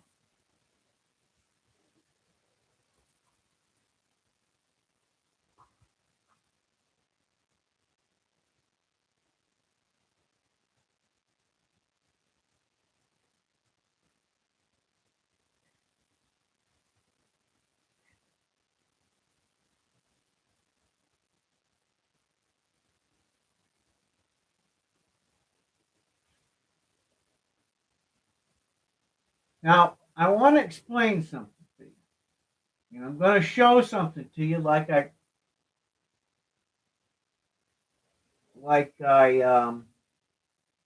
was explaining to you on some other coins. If you look up in here, do you see these lines that run here? See them lines in the background? Let me tilt it. That tilt it just right. You see them lines right there? That go in God we trust. Do you see them?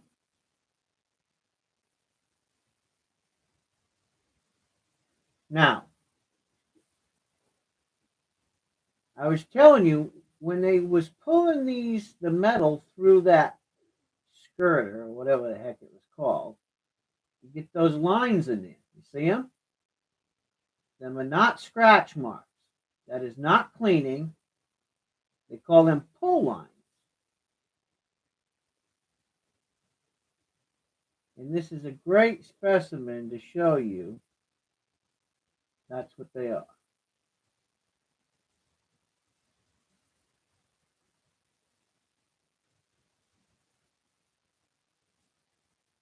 So you want a nice coin?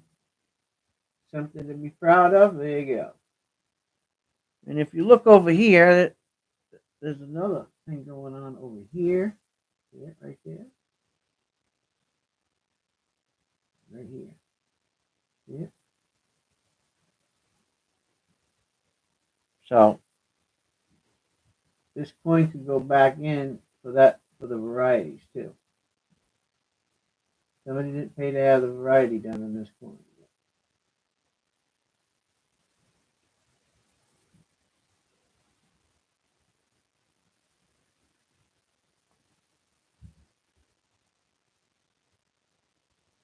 There you go.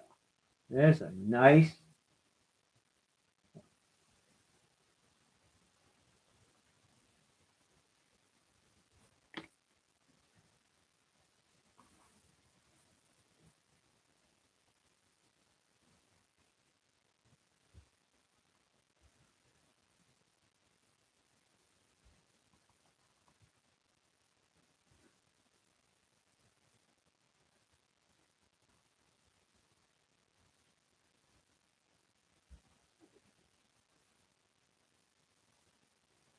What a pretty coin, huh? Oh, I'm just showing it. Okay, there's a pass.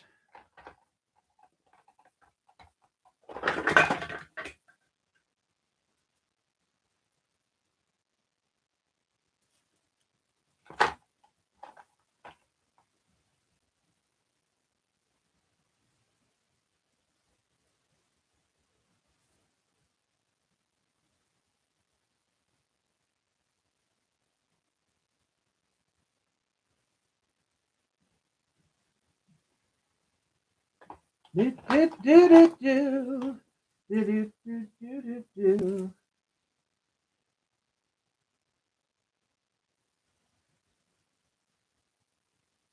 Ready? Okay, you can take that one down. Need to take that one down? Partridge?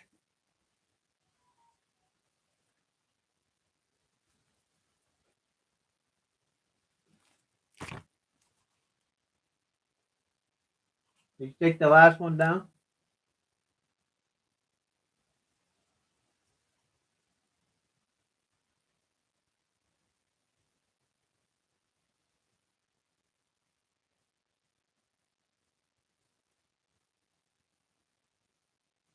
Hello? Partridge?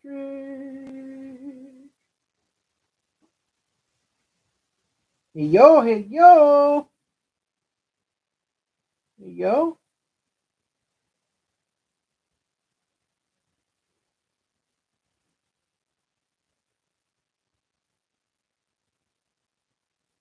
No, I ain't paying for that. Somebody wants to buy it, they can do it, Jack.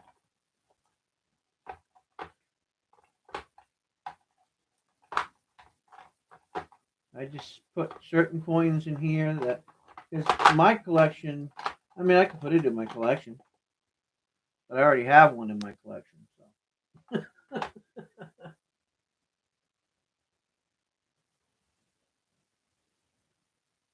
okay, that's cool. Roger that. Yes, sir. That's all you needed to say at one time. All right.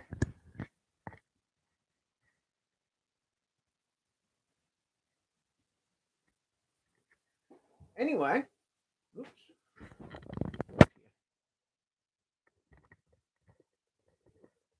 Oh, you can see my face. All right, so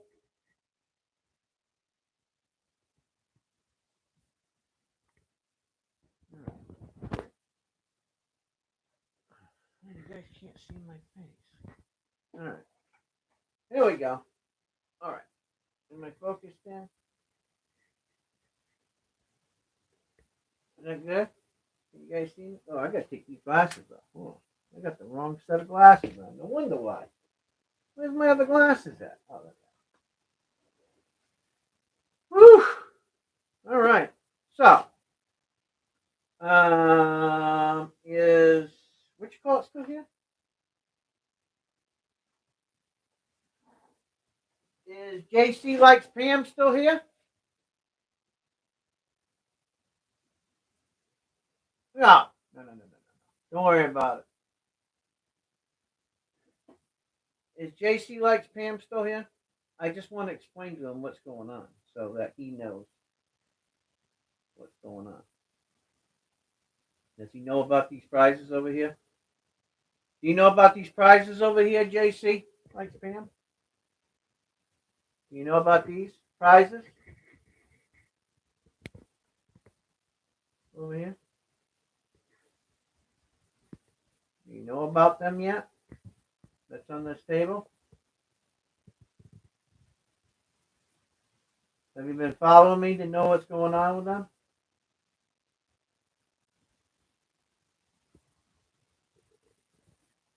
Okay, let me explain it to you.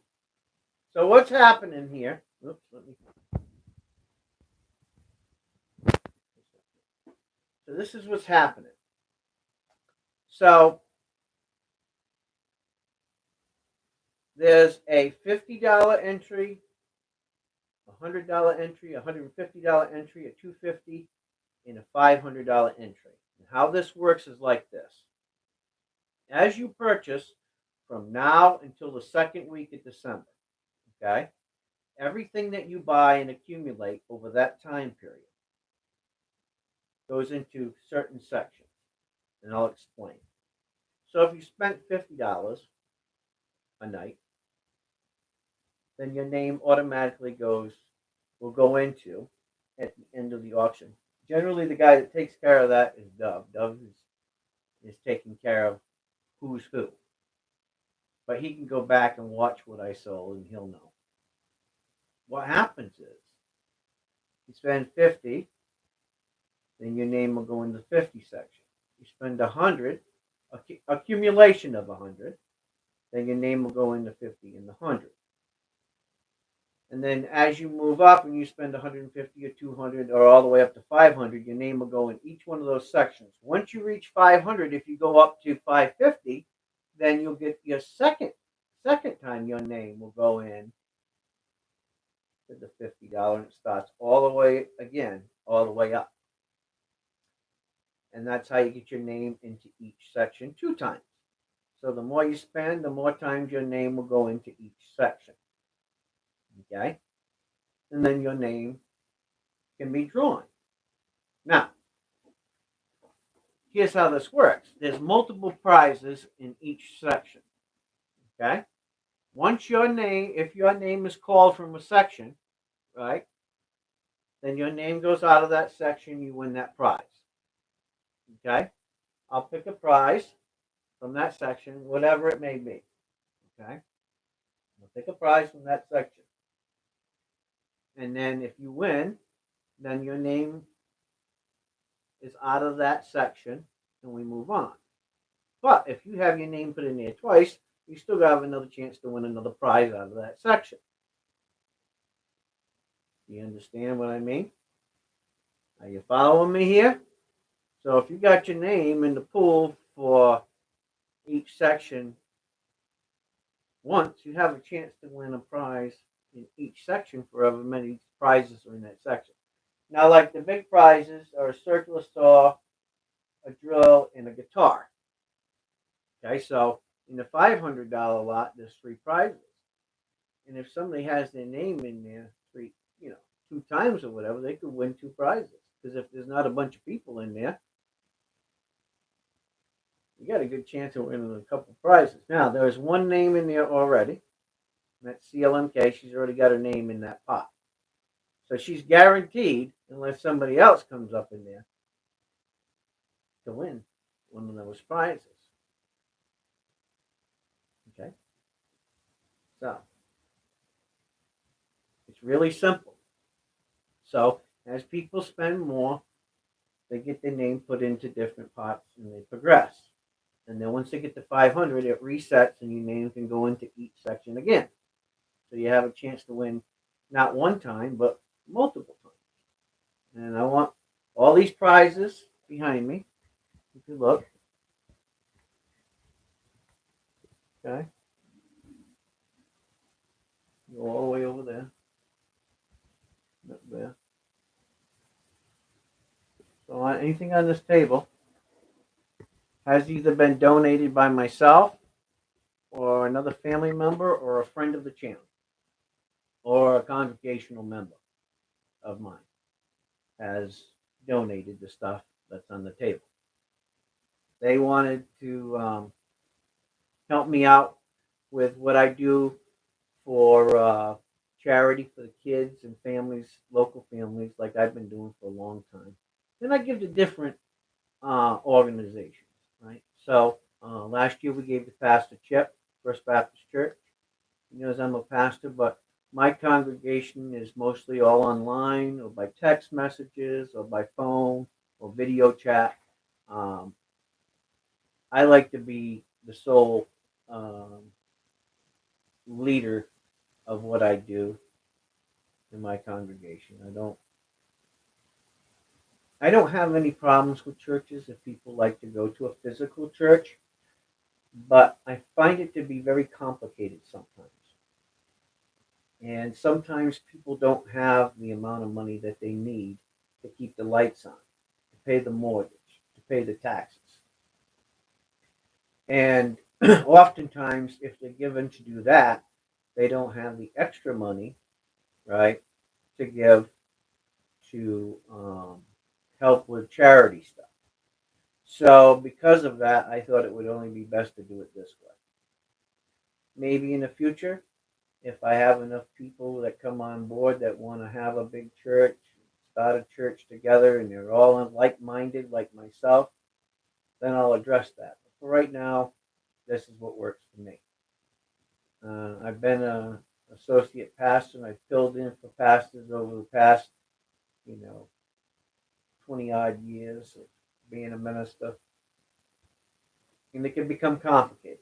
So I like it this way. So what they do is, because they don't have that overhead, they don't have to give all the time.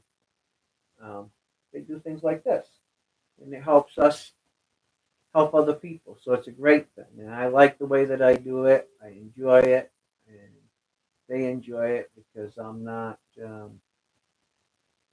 a money preacher, and I don't like to be considered that, and I never wanted to have that title.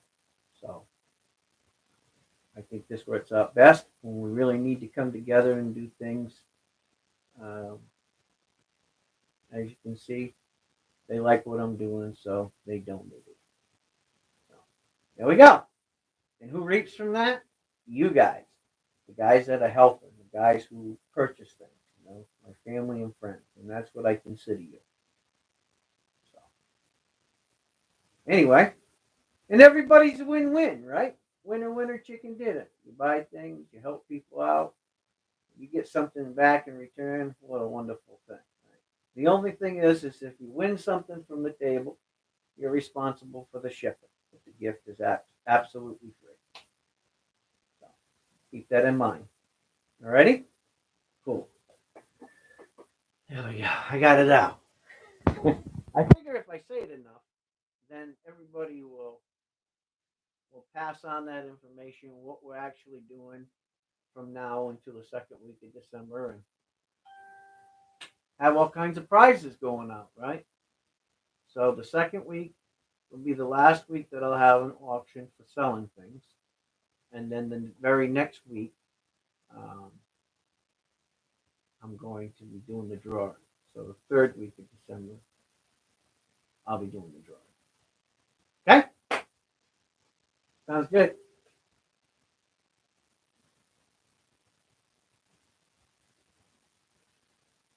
Well, there you go. That's great. My friend, Jeff, has what's called Haunts for the Homeless. Okay, you can look it up. It's called Haunts for the Homeless. And he started Haunts from the Homeless, I think, 15 or 20 years ago. And he's a heck of an artist, right? And he does a lot of them. And he's a good guy. He's been my friend for many years. And he's been home, you know. He was strung out on crack, lived in the streets in a cardboard box, scrapped around in dumpsters for a meal, was lost, lonely, was without God, didn't know where he was going. And God found him and lifted him up. And now he does great things. Now he has his own place, a good job. He's a minister himself. Um, just a heck of a nice guy. He really is. I mean, you couldn't ask for a nicer person. I mean, except for maybe Old Soul Poet. Them two guys are peas in a bucket in my world. They both have tender and loving hearts. They're good people. And God's been great to lead them into my life and for me to be able to enjoy who they are as people. So if you ever want to check him out, check him out. He's a good guy. So that's Haunts for the Homeless. His name is Jeff Benson. He's a creative artist also. Um, he does all kinds of artistry stuff.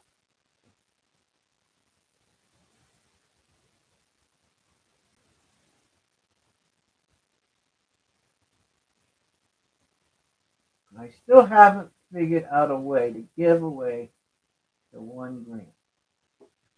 Well, there's many different ways to give away things, and sometimes you can put it in a card, right?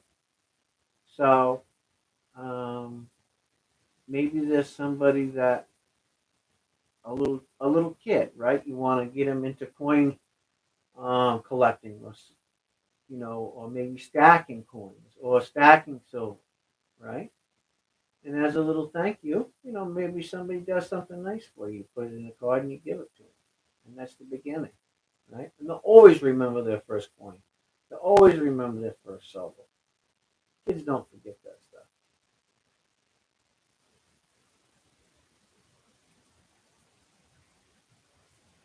So it's nice to help people who are doing good things. Um, I always said if I ever hit the lottery, boy, I'm going to have a lot of fun helping a lot of people. My dream has always been, and I don't know why, but for many years I've had this dream of having this big church, right? And I can have auctions in there and giveaways and flea markets. And I just want to have one big old place where you can go and do whatever. Have like a little coffee place and then, you know, fresh barbecue. Just a really all in one place. I've been dreaming about it for years, but you need a lot of money to build a building that size. I don't have it, so. But it's a good dream. Hey, if you're gonna dream, dream big, right?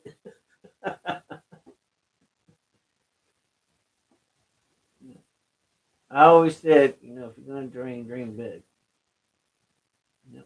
And for some reason, the church is a round building, a big round building, and then seat like 500 people. Just have a big open area that you can take the chairs out, and you can have auctions in there, or you can have like 4-H come in, yard sales, or whatever. People can just enjoy the building. And you have different praise and worship teams come in there. You can have concerts in there. I just think it would be really cool to do something like that. Now there may be some Christians that wouldn't like that, and there may be some other people from other religions that would like that. But I'd like to be able to have a building where we can share our faith, right? So Christians could use it, Muslims could use it, Jewish people could use it, Hindus could use it. It wouldn't matter who was in there, just as long as they love God. Now maybe our faith may be different, but I'm not the type of person that likes to argue about my faith. I think it's great when people do have faith because there's a lot of people who don't. So, you know, if we could all get together and maybe we don't necessarily have to uh, understand or agree with the other faith, but we can respect the people that they have a faith. And as long as they respect my faith, they don't have to believe in it, but respect me for who I am. That's good enough. Because in the end, we as humans have to learn to respect one another and love one another.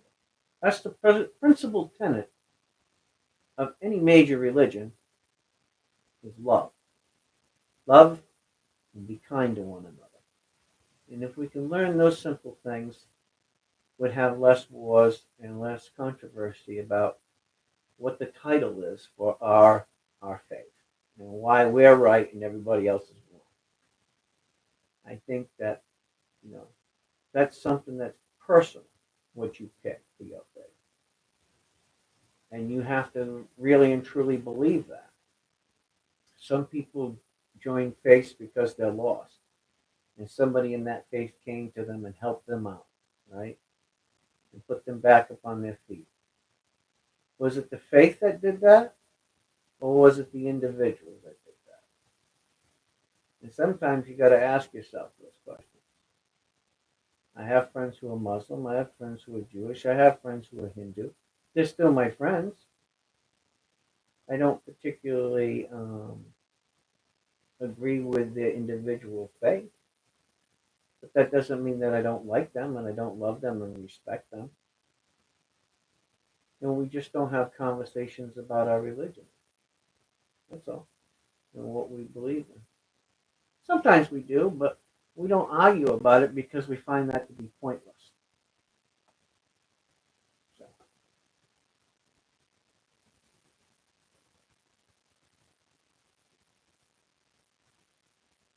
Just wanted to let you know that. Some people get mad because you got the hardcores, and I really say that mankind should utilize their time in trying to bring ourselves together in a world of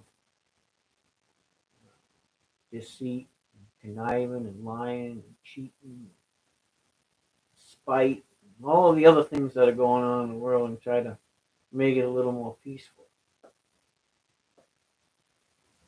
If you practice the simplest little things in life, it can open up doors, not just for others, but for yourself. And it's struggle for everybody some days. So, I don't even know why I said that, but something in me wanted me to tell you all that.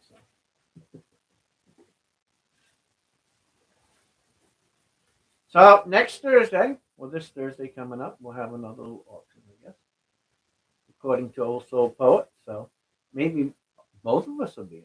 You never know. But Saturday for sure, because that's going to be my birthday. And I want to have an auction for my birthday. I think that'll be fun. I think it'll be cool. I nobody will show up. I wouldn't blame them.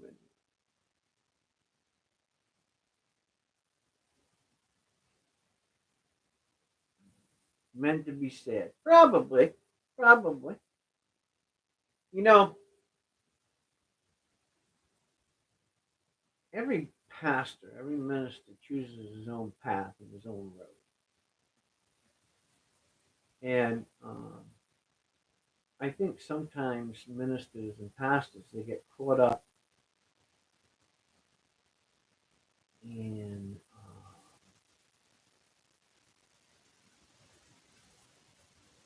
what's the word I'm looking for? Faith-bound ideologies, right? And congregational scares. Uh, they get caught up with a title over the door that they walk in for their service. And I think that the more that humans grow in knowledge and wisdom, the more that they find that the principal tenets of who you are as an individual, and your personal relationship with your creator, is more valuable and should be more respected by you than all those other things. Really. Because I've met some of the greatest pastors in the world. And they're humble. Some of them are hardcore like me. They just tell you the way it is. They're just regular people. But they don't buy in or play to or talk out or bash others, go after the money. They just country preachers. And they tell you they sin every day just like everybody else. They're just trying to make it a better place. Because they have the working tools in their bag to do that. Good with people. They acknowledge who people are, what they do. They study them. And they try to do what they can to make the world a better place. And it's a hard job sometimes.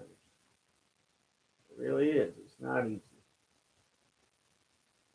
If you're looking to get rich and be at the pinnacle of life and have all those wonderful things, probably being a pastor is not the greatest job. Some people see TV evangelists and how rich they are. Well, money consumes them. And eventually, it will catch up with them. People say, oh, but they help so many people. Look, you can know every word in the Bible and still not know God. You know everything about them, but you still don't know. And knowing everything about them doesn't mean that you're not doing wrong. So I'd rather be somebody that's saved, know my Creator, know that I fall short. I'm not I'm not worthy of a moment in this time,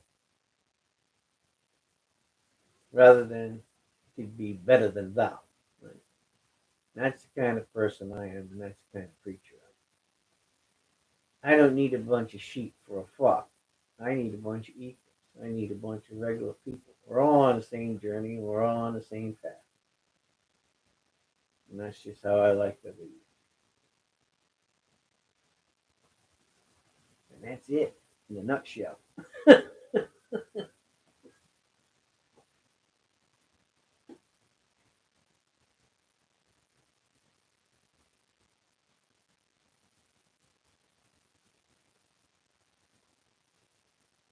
Oh, no.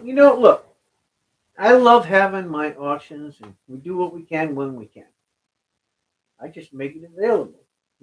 So if more people are hearing about it and they want to stop by and they want to be a part of the auction and they have a few extra bucks where they can support it, then do that. And if you can't, you can't. You know, um, God will always find a way to provide and get this done for me. He always does. And let Him lay that upon the people's hearts. It's not up to me to do it. You know, people have to search themselves to see what they can do for others. Sometimes they have to do for themselves. You know, and I understand that because there's one thing that I learned a long time ago: you're never gonna outgive God, ever. Never gonna do it. So I don't try. I just try to do my little part. And sometimes I have to admit, and I've told this to also, I don't think I'm ever going to be truly happy with everything that I've done. I don't think that I'll ever do enough because I don't think that I always have enough effort and I always put enough effort into it. Even though I try to find and I try to reach down inside of myself sometimes, I don't. You know, I wish there was about 25 minutes. It'd be a lot easier, but it's not like that. You know, there's some people telling me this week. They say, "Oh, I got this guy and he keeps talking about me behind my back and blah blah blah blah." I said, "You know what? I hear that a lot from a lot of different people." I said, "But I'm going to tell you something my grandpa told me a long time ago. Sticks and stones will break your bones, but names will never hurt you. If you worry so much about people and what they say about you, then you're losing energy, right? And you're compromising who you are as an individual by worrying about it. Don't worry about it. Move on. Blow them off. They're trying to steal your joy. And if you let them steal your joy, then that's your problem. Now you're feeding into them. And they get their little happy dance going on because they're making you miserable. Don't do it. Move on. Be a better person. Somebody does you wrong, look, sometimes it ain't easy turning the other cheek. And I get it. Sometimes you get mad and you get miserable and you want to knock their teeth through the back of their head. I get it. I understand. And sometimes we make the wrong decisions and we knock their teeth out through the back of their head. Hey, I understand. I get it. That's a decision that you make. Good, bad, or indifferent. That's a choice that you're making. And you have to, sometimes you got to pay the piper for not having control. Sometimes not feeding the fire aggravates them even more. It stresses them out even more. The call that reverse psychology, by the way. So remember that. Sometimes it's easier to turn the other cheek and walk away. Sometimes it is. Sometimes it isn't. You know? I guess it's like that gambler song, you know? Sometimes you gotta know when to hold them and know when to fold them. Know when to walk away and know when to run. There's some truth to that.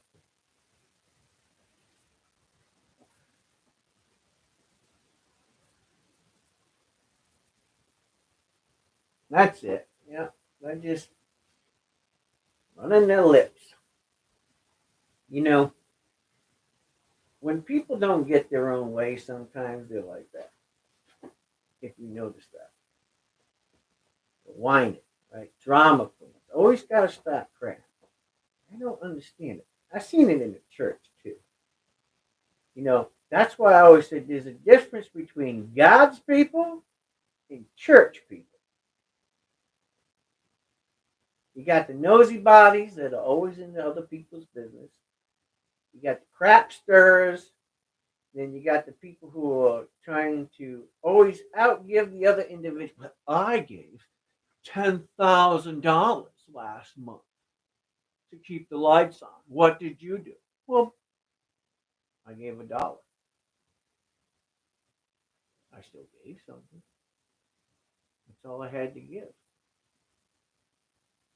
So who gave the most? The guy that only had the dollar, or the guy that was worth multi millions that only gave 10,000? You know, it's like people say, "Oh, you got to pay 10%." Okay, well, as a Christian, that's what they say you're required to give, right?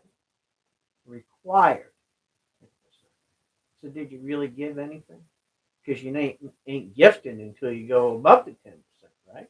Well, I mean, if you really want to get to the nuts and bolts of it, I say this. I say, you give what you can. Do what you can. Sometimes it's giving you time. Sometimes it's giving you love. Sometimes it's giving you understanding. Sometimes it's going over there and helping somebody out. It's not all about the dollar. You can equate things very differently. You look at the vastness of the world and what we need to be as humans. It's not always about the dollar. Unfortunately, people chase that thing. You know, if we went back to a couple hundred years ago when people did barter, you know, bushel basket full of corn for, you know, maybe a half a pound of sugar, or, you know, hey, those were some real times. You know what I mean? Real people working really hard to make this country and many other countries around the world what they are. They suffered. They struggled. They worked hard from sun up to sundown. I mean, they really put it to the test. And if it wasn't for those people with their courage and the enthusiasm and their love for this country and their love for God, we wouldn't have all of the luxuries that we have today. And that's why I never forget where I came from, my family, my forefathers, and how very blessed and fortunate we are. Sometimes we take that for granted.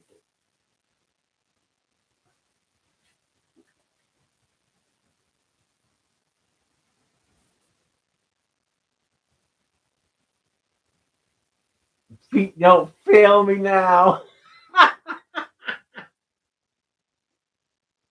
Well, I know when to stand my ground and when not. I ain't gonna be a fool, that's for sure. But you know, an old preacher told me this. Now you're gonna laugh. I ain't gonna say who the preacher was because it wouldn't be nice for me to bust him out. When he told me this, he caught me off guard one day. And I was asking him, I said, how much irritating do you take from somebody? How much irritating? Because I was having problems with somebody in the congregation. It was just, let me put it plainly. I'm going to take off my ministry hat and I'm going to put on the Bob hat for a moment. I said, how much do you take?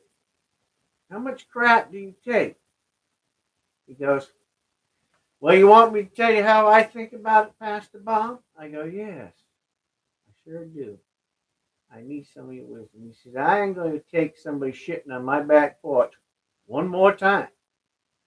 He says, and then I'm going to whoop your ass. I go, what? I go, but you're a pastor. I can't even believe you said that. He goes,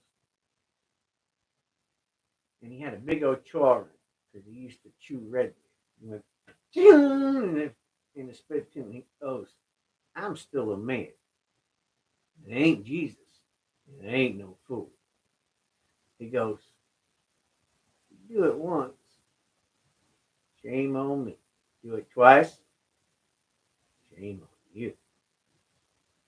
I am only going to tolerate it so long. He says, and then something's got to be done. He says, because you know what? You let people walk all over you your whole life, son. He says, and it's going to rampage on you. Because then everybody's going to know about it. And they're going to do it. He says, so learn young. Learn when you need to stand up for yourself and when you need to shut your mouth. Now, he's been a preacher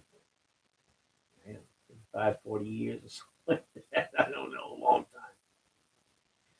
So, sometimes when you ask those questions to them old time pastors, they'll let it rip, man, sometimes. And you know, food for thought, right?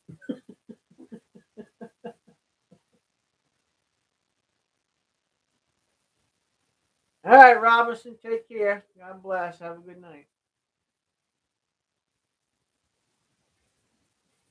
Yeah.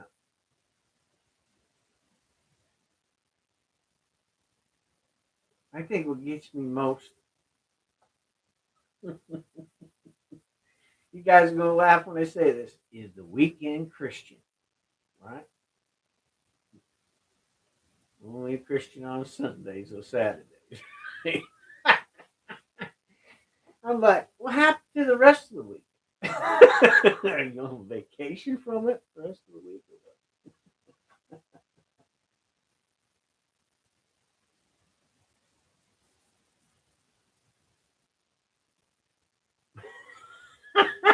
Biggie, you're funny. I say it like this. I size up my componency. You gotta know. You gotta know when to pick your fights, right? What's up, Biggie? I try to I try to use a little wisdom, right? When you get older, you wisen yourself up to know whether you want to argue about something or it ain't worth your time. You know, especially when you heard it 1,000 times, in different ways. It's like, really? Really? Oh, if you guys ever knew some of the things I had to counsel people over, oh, it's crazy. It really is. Oh, God.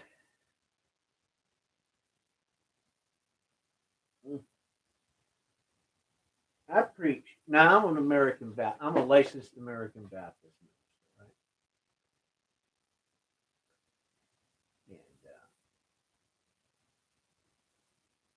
And now, some people think unethical things about the way that I do things as a minister. And some of them just think that we should have been doing it that way the whole time. And I go fill in for pastors from time to time. And I have to remember the house that I'm in. So I'm very respectful to God's house. So if it's a physical church, I'm always respectful to that pastor, what that pastor does, how that pastor does things in the congregation. But they're also respectful to me, and they, in general, will tell me, hey, you need to do it your way. And sometimes an interim of a pastor leaving or whatever happened, I'll go in and fill in for the pastor. Some people are going to like you. Some people are going to put you on a chopping block. Some people are going to love you. And some people are going to want to escort you right to the door. That's just the way it is. They call themselves Christians, but, they have no clue about what it is, right? Many years ago, I preached in a Southern Baptist church. Now, anybody knows they've been in Southern Baptist church, you better have your dukes up. You better be in a full suit, tie, spit, shine, shave. I mean, you better look the course. And you better toe the line. Fire and brimstone. Well, I went to preach, right? And it was a Sunday. The Father's Day, right? So you got to understand, I don't change who I am for nobody. So I go up in there and I had a nice shirt on, had a beautiful set of jeans on, a nice set of shoes, right? But I wasn't in a suit. Judgment won. They judged me as I walked through the door, right? Because I wasn't dressed right.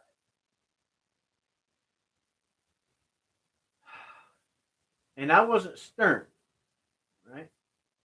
I'm just joking around, having a good time with people, right? Some of them loved it. Some of them old folks did not like it, right? Good to be straight laced. And then I went to preaching, and you could have heard a pin drop. Because when I preach, I allow the Spirit of God to flow through me, and I got to remember who I'm representing. I'm not representing me. I'm not representing the church. I'm not representing the people in that church. I'm representing God. So I allow whatever the Holy Spirit tells me to say to do. That's just the way it is. Some people understand it. Some people don't. And you know what? Sometimes it's really hard for me to explain it. So I got done. Well, this lady was sitting next to my ex-wife, right?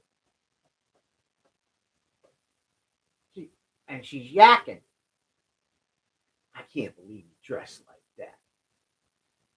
Come to the Southern Baptist Church and preach like that. I can't believe it. Dress like that. And then I went to preaching. I got done. She goes, that same lady, not knowing that she was telling this to my ex-wife, right? She goes, oh, he's a pretty good preacher, though. Can't say much about his dressing and how he's just so happy and bouncy, but he can preach. She goes, yeah, I've been married to him for quite a while. The lady didn't know what to do or what to say. She said she turned red as a goat. I mean, she just was red. And the lady kind of came up. I don't know how you would say it. She didn't just walk up to me, but she kind of, corralled herself towards me. She started talking to me.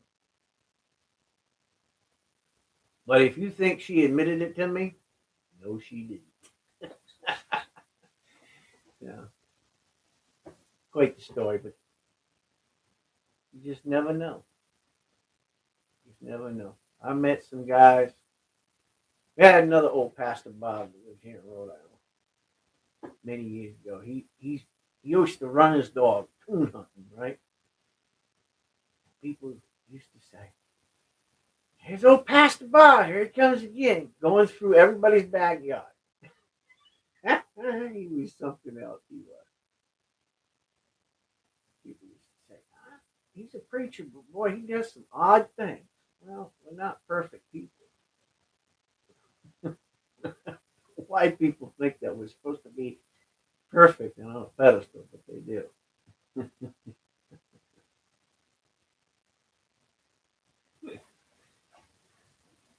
Oh,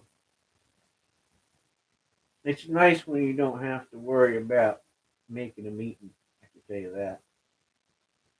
Or having to listen to the deacons and deaconesses tell you what you need to do and how you need to do it. Or your secretary calling you to tell you that you got 14,862 meetings. It is nice. Trust me. I'm glad I made the decision that I did a long time ago because I don't know, man. It's rough.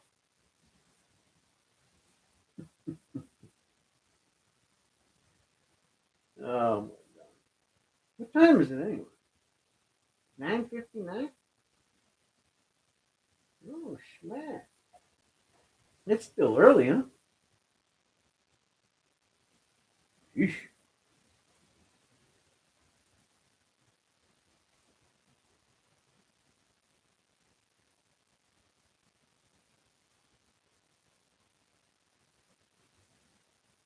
Yeah, it's still early.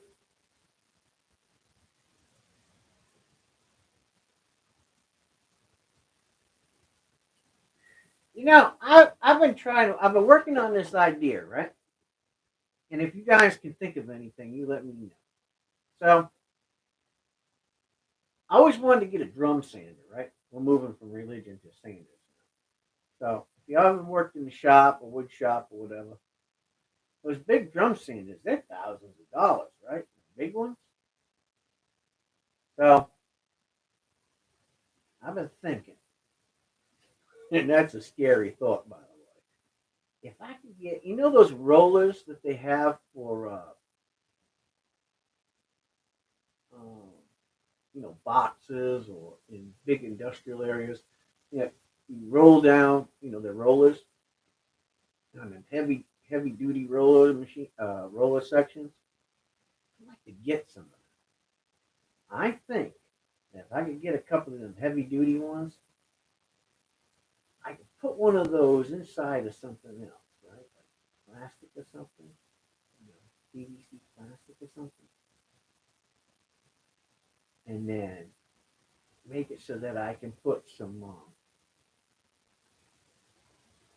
sandpaper on the outside of it and be able to change it every so often. And then run a gear section off of that to a motor, and then make the housing so that I could set the depth of it. I bet I could do that on the cheap. I bet I could do it for probably a couple of $100 or so, and I could make myself a drum sanding machine. I've been thinking about it. Trust me, my little engineering mind has been rattling it around. I think that'd be cool. One motor to run the sander part, and then another motor that I can run a controller on and set the feed speed of how fast the wood goes. I'm thinking about this. It's crazy when you try to think about how to do something on cheap, right?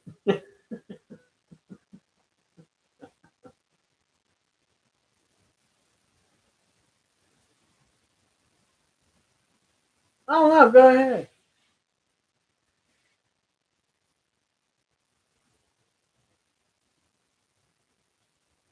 Anyway,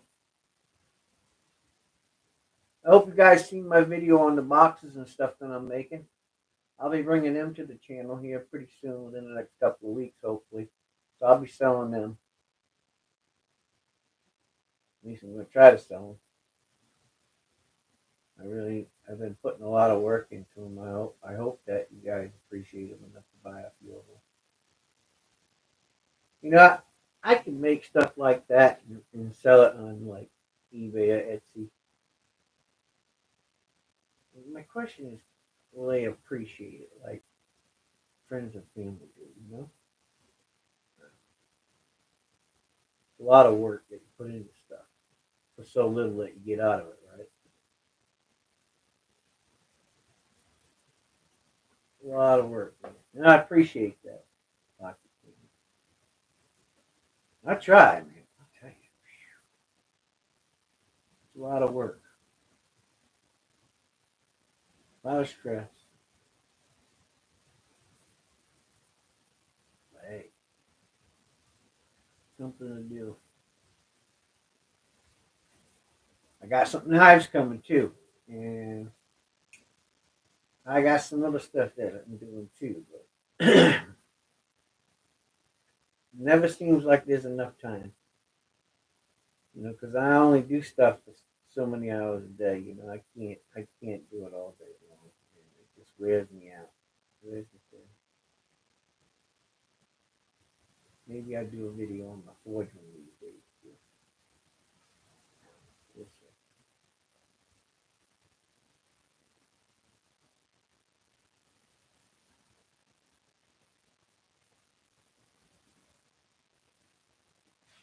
Yeah, I gotta get going anyway. I'm not gonna keep you guys here all night. But I appreciate you all coming out to the auction. We had a little fun. And do something Thursday maybe. Saturday for sure, because that's my birthday. Don't forget it. And maybe Sunday. We'll see. We'll see what happens. I'm really trying to work on these blocks. Man, tell you. You wish you had help, but you can't use help. Does that make any sense to you? You have those times that you really wish you had help, but then again, what are they going to do for you? It ain't like they can just plug into your mind and know what you're thinking. Especially when you don't even know what you're thinking. Anyways, guys, I love y'all. And thank y'all for coming out. And purchasing a few items from me. I really appreciate it. Every little bit counts. When you can, you can. When you can't, you can't. And I understand. Really, I do. But we've got lots of prizes here and it's not like, you're not going to get something back out of it yourself. So please spread the word. Let other people know from other channels what we're doing. So they can stop by and, help out the channel a little bit if they get a chance. We'd appreciate it. And with that, Pastor Bob, I'll leave you with this. Never wait for the other person to make the move. Right? So, trying to make amends with somebody, and you've had like the Hatfield and McCoy thing going on. By the way, I knew the McCoys, by the way. My friend Roy McCoy is the real McCoy. I guess he best said it. He said, I never understood what was going on with my family and why they always had it out for each other. He said, why can't people just come together? I said, that's a good question. And my theory is don't wait on the other person to do the right thing, to do the good thing. You do it. Be the bigger person. Make that move. Make amends. Because God knows that if somebody passes away, you ever had the chance to say, hey, I'm sorry for that? Or, hey, let's just shake hands and be friends and let's get over this stupidity. That's a heavy burden to carry on yourself. So don't wait till tomorrow to do what you can do today. With that, I'm Pastor Bob. I wish you all a good night. God bless. Love you all. Take care. Reverend Bob, he's out of here. We'll see.